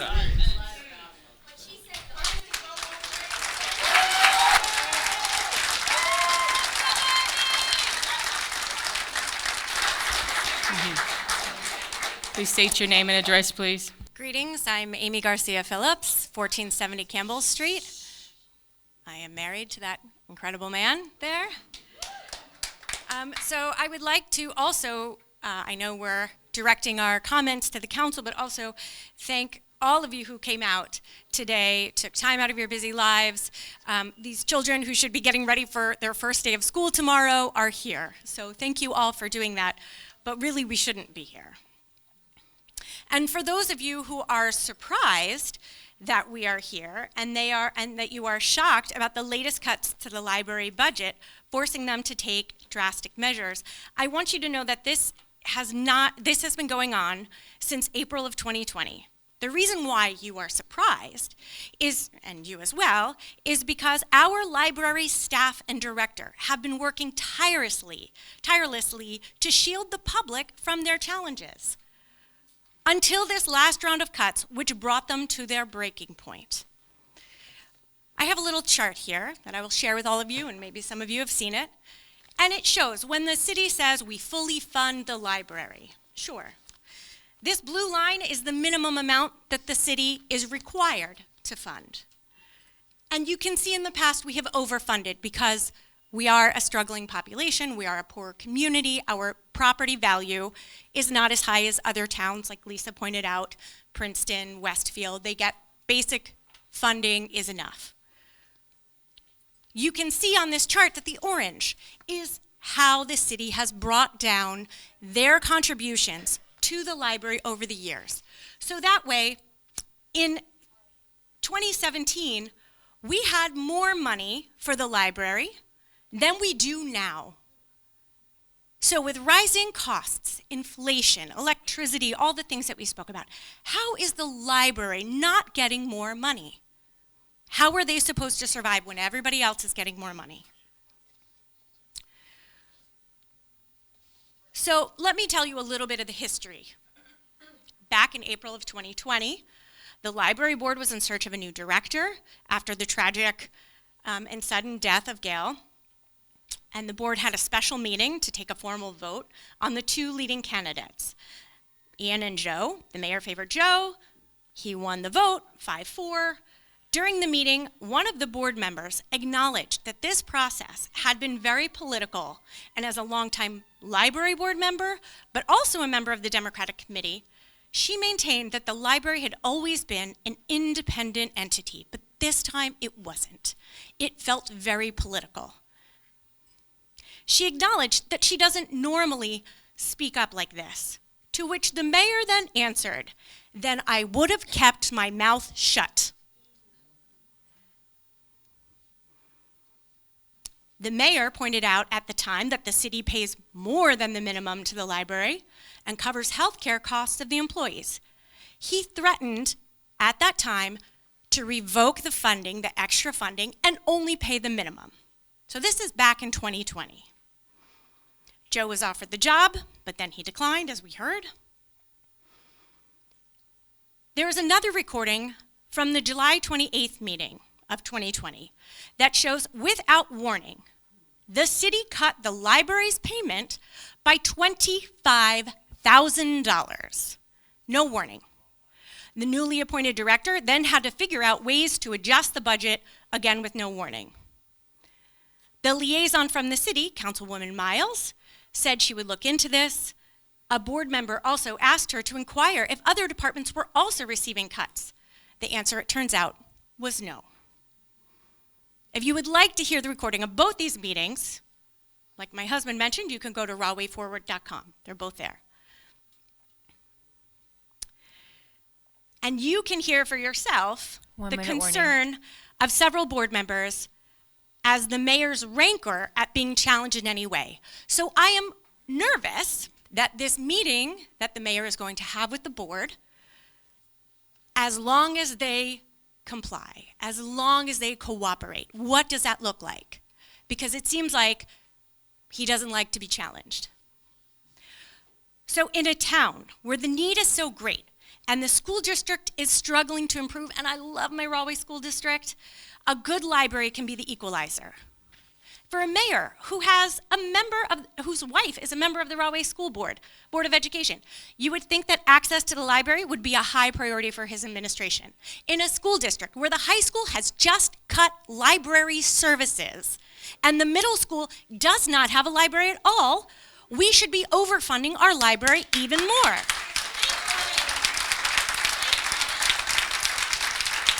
And if I may quote one of the board members from that April 2020 meeting, 5-minute warning. The board member says, "I think it's absolutely disgusting that you would throw around the extra money the city gives us, the library, as if it were some type of trinket that we should say thank you for. Mayor, you should say thank you. Board member, it comes out of the budget for the benefit of the residents of Rahway. Thank you. Not our benefit." Thank you. Thank you.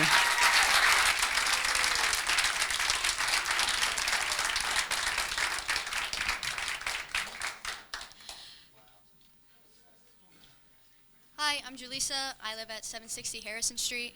Can you hear me? Excuse me. Hello? Sorry, I'm going to ask you to repeat your name. I could barely hear you. Okay. My name is Julissa. I live at 760 Harrison Street. And I am a babysitter. Last year, one of my kids was really struggling with school. It was heartbreaking to watch his self-esteem drop alongside his grades. So as things kept getting worse, his mother decided to take him to counseling. There, he was diagnosed with ADHD and anxiety. This explained why no matter how hard he tried, he just couldn't get himself to do his work at home.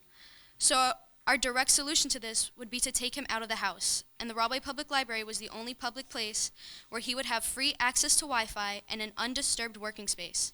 It quickly became an outlet for him to be productive and get things done after school. With all the time we were spending there, we decided, hey, might as well get a library card.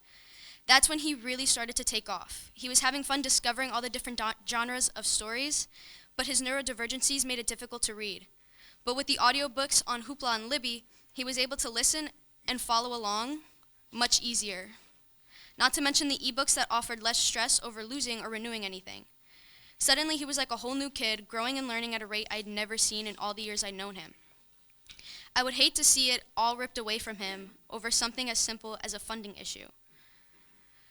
The children of Rahway deserve better. So please save our library, fund our library, and support our staff. Thank you.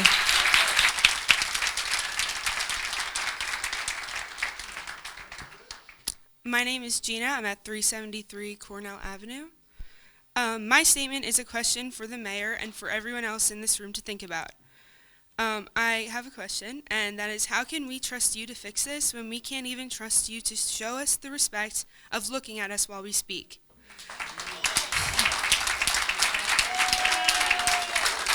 Order, please.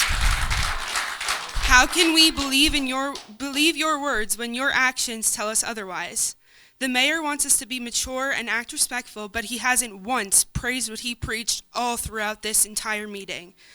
I was devastated to see that I was tearing up listening to the stories of my community, to see that the loss of our library's hours goes just beyond just books and money for us.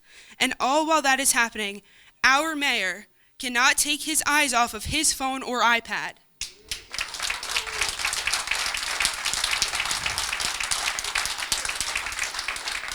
How can we look at you to help us when you can't even look at us? We love to say Rahway is happening, but as of late, what I am thinking and what most, if not all of these people are thinking in this room right now is, Rahway, what is happening? Support our library staff, and fund our library, because this is absolutely ridiculous. Thank you.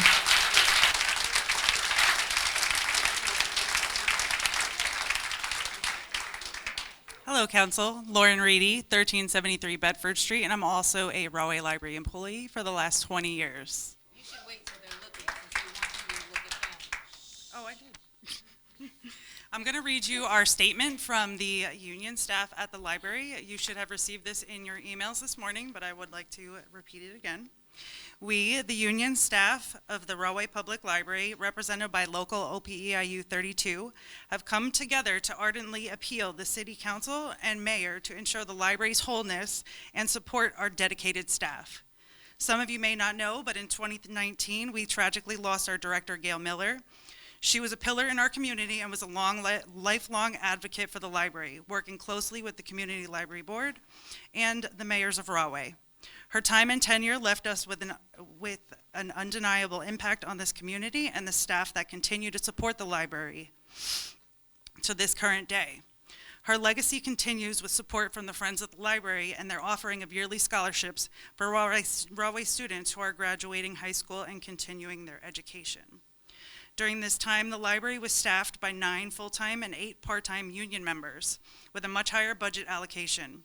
In 2019, the minimum NJ per capita state aid for Rahway was $927,116. That year, the library was funded at $1.473 million.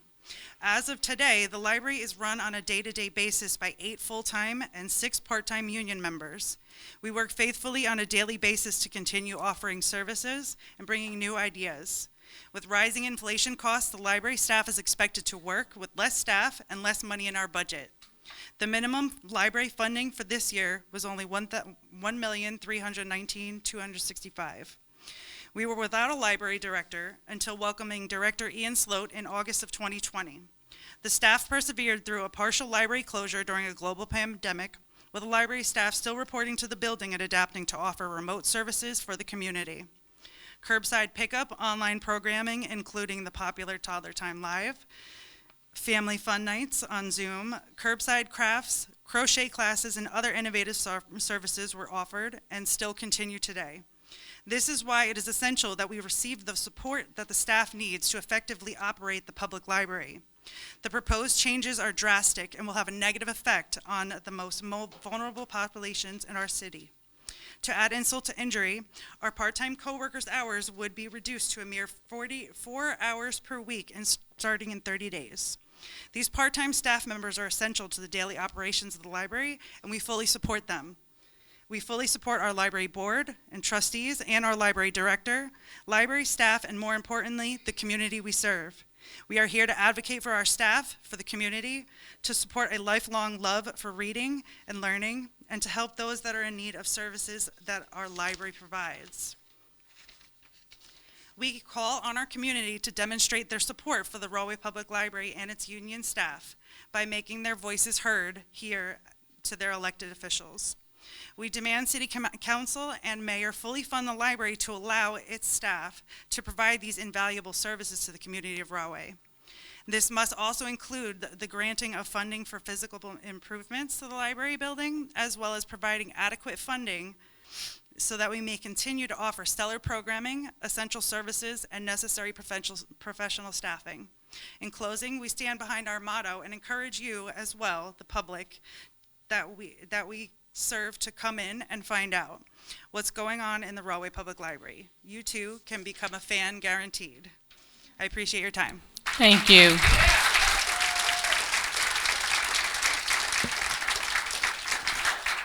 Excuse me, before you state your name, this would be the last, this is the last one for the evening?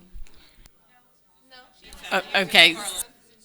Since you were right there, that's fine. It's fine. No, you're good. She's I'm good. not a member of your community, and I feel it is incumbent on the governing body to listen to your residents. So I've stood here, but if she needs to speak, she needs to You can speak. both speak. That's fine. That's fine. You. Thank you very much. My name Thank is you. Carla Alvarez, and I'm at 69 West Hazelwood in Rahway. I am a member of the Rahway Social Justice Committee and a 29-year resident of Rahway. I run the I Love to Read book and literacy organization, and I am sad at what I hear today, but I'm also happy that people care so much about literacy in this town. I'm disappointed that professionals maybe don't know how to act, right? And that in the professional world, we take care of our business before we show it the badness to our clients, right? Because the client is number one. Always give the client what they need and what they can afford. So if there is a problem in affording what the client needs, it's our job as professionals to guide our client and let them know, this is the budget that you have. What do you really need? Hey, you can't afford it. However, this is how. But we can't make those decisions behind closed doors. Our personal feelings can't be involved in business, all right? So it's a testament to the openness and the diversity of Rahway that we have people coming in to speak. And I'm proud of that. And I hope that, like Pastor said, it is a teaching moment. None of us are too old, too grown, too important to learn. Right. So I'm confident that this year's budget will go as it needs to go for the community, but I'm hopeful that the future budgets, the management of them, the accounting for them, are shared with the constituents so they can have a voice and then passed. And I don't know legally what that means, but I know you guys will do your research and do your work and make it happen. Thank you. Thank you. Vanessa Rozelle again. I know I did speak, and I'm not going to take the entire part. Can I just say that the audio that was on Facebook, that was my meeting. And that was 20 years ago, well, when I was on the board for 26 years. But I was just concerned at that particular meeting, and I do know Melinda, and I knew Darius, and we worked hard on the board, that I was feeling that the city was probably too much a part of what was happening on the board. And that's why I stepped down. And I didn't want to, but when I made my presentation earlier, I needed to say that I was at that meeting.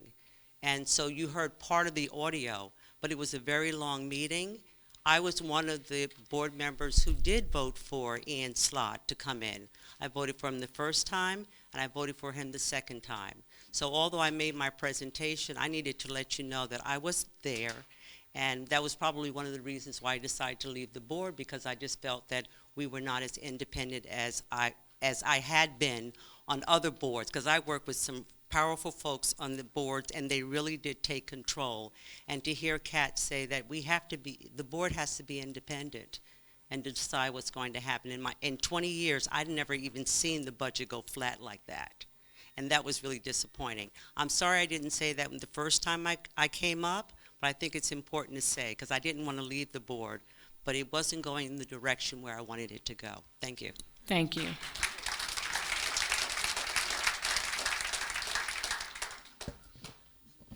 Hi, my name is Jean Marie Ryan. My address is 129 Chestnut Street in Roselle. I'm here as the president of the Libraries of Union County Consortium. It's just so disappointing in a community like Rahway, where you prize arts and you prize literacy, to see a breakdown in communication that's come to this. And I'm fairly sure that you're all going to listen to your citizens and residents tonight and resolve this and improve your communications. But a few points I'd like to make as a library advocate are that the library board is autonomous. And even if the mayor chooses to take his seat at this point, he has one vote. My understanding is that the cuts that were made after the administration cut the budget, which is entirely within your purview to do, it then becomes the job of the library director, with the support of the library board, to decide where those cuts are made. And that is how they were made. So I think you all need to be aware of where the roles and responsibilities fall in this. But more to the point, you have heard an outpouring from your citizens tonight asking you to support the library above the millage. And I am sure you will go back and assess your budget and assess your fund balance, because that's what you kept referring to as a surplus. It's a fund balance, and it's to protect all of our organizations in times of trouble and budget hits. That's why we have them. Okay, when you don't get the support you need. So again, it is within your purview to only fund the library at the millage. But I think it would be a grave mistake, after hearing all your residents tonight, to continue upon that course of action. And again, the library director, with the support of the library board, chose where to make those cuts at a library board meeting. And I will also say that he took over this library in the most tragic of circumstances, and I think he is to be commended, not harassed for his actions.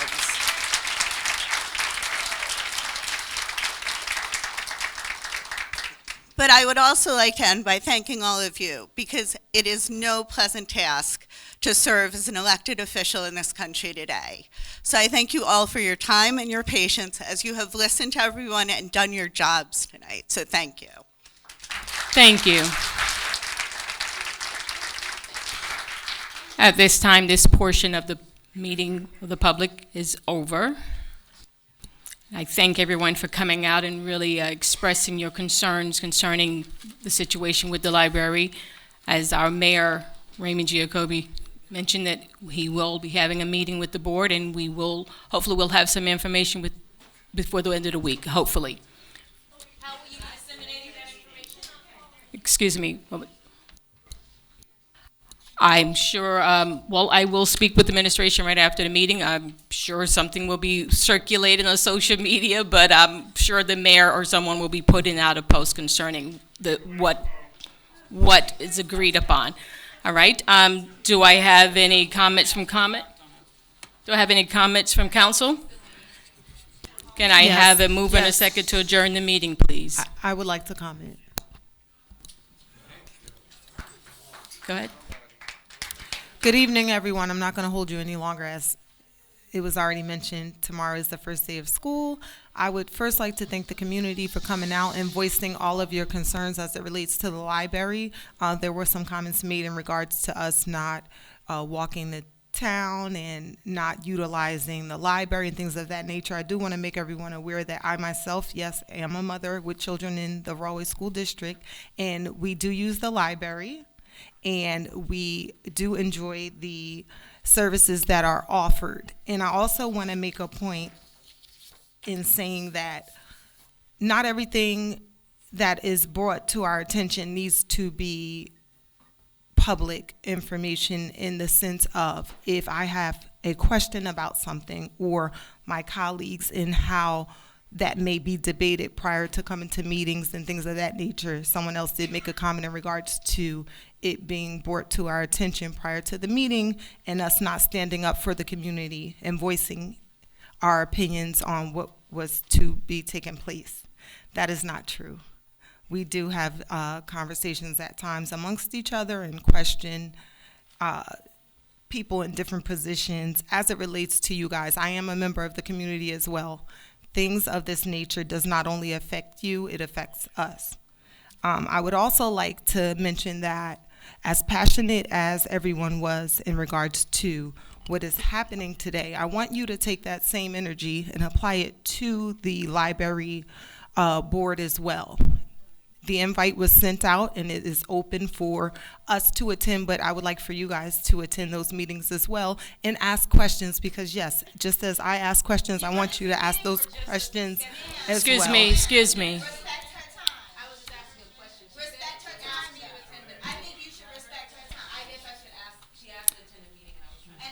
May I have attention, Any and all please? meetings Let's that have are some public, order, please.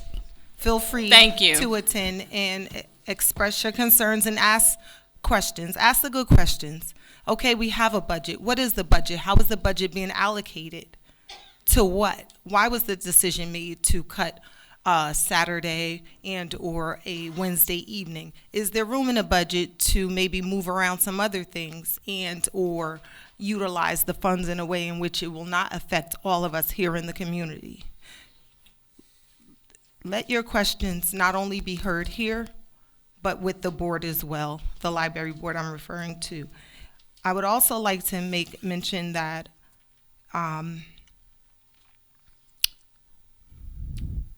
pardon me, I'm looking at my notes. In the beginning of the meeting, I wanted to be respectful and give him a chance to break down the numbers. Some of you were upset that we didn't have questions. I actually come from a background in which I understood what was said in regards to the budget and how it had been distributed in the past years, how it was going to be used, the time in which, when it was brought to the attention of the directors, the amount that would be distributed. And I'm just curious, and I'm wondering, and this is one of my questions that will go forward for the meeting that hopefully will take place to resolve this issue. If at that time the number wasn't right, how come this wasn't made public at that time so that we could start working on things of that nature then? How come the library board and or whoever put out this information to the public to say, hey, this is not going to work for us? Those in charge that are directing these budgets, that was your time to say, hey, look, this is not going to work. We may need more. Give us some type of presentation to say, if I'm going to ask for more money, well, what is the extra money for? Give me something. Give me a presentation. Can I have order, please? Or something. My point is, I'm going to May I have a mover and a second to adjourn the meeting, please? So moved. Second. All in favor? Aye. Aye. Thank you to all the children that came out tonight.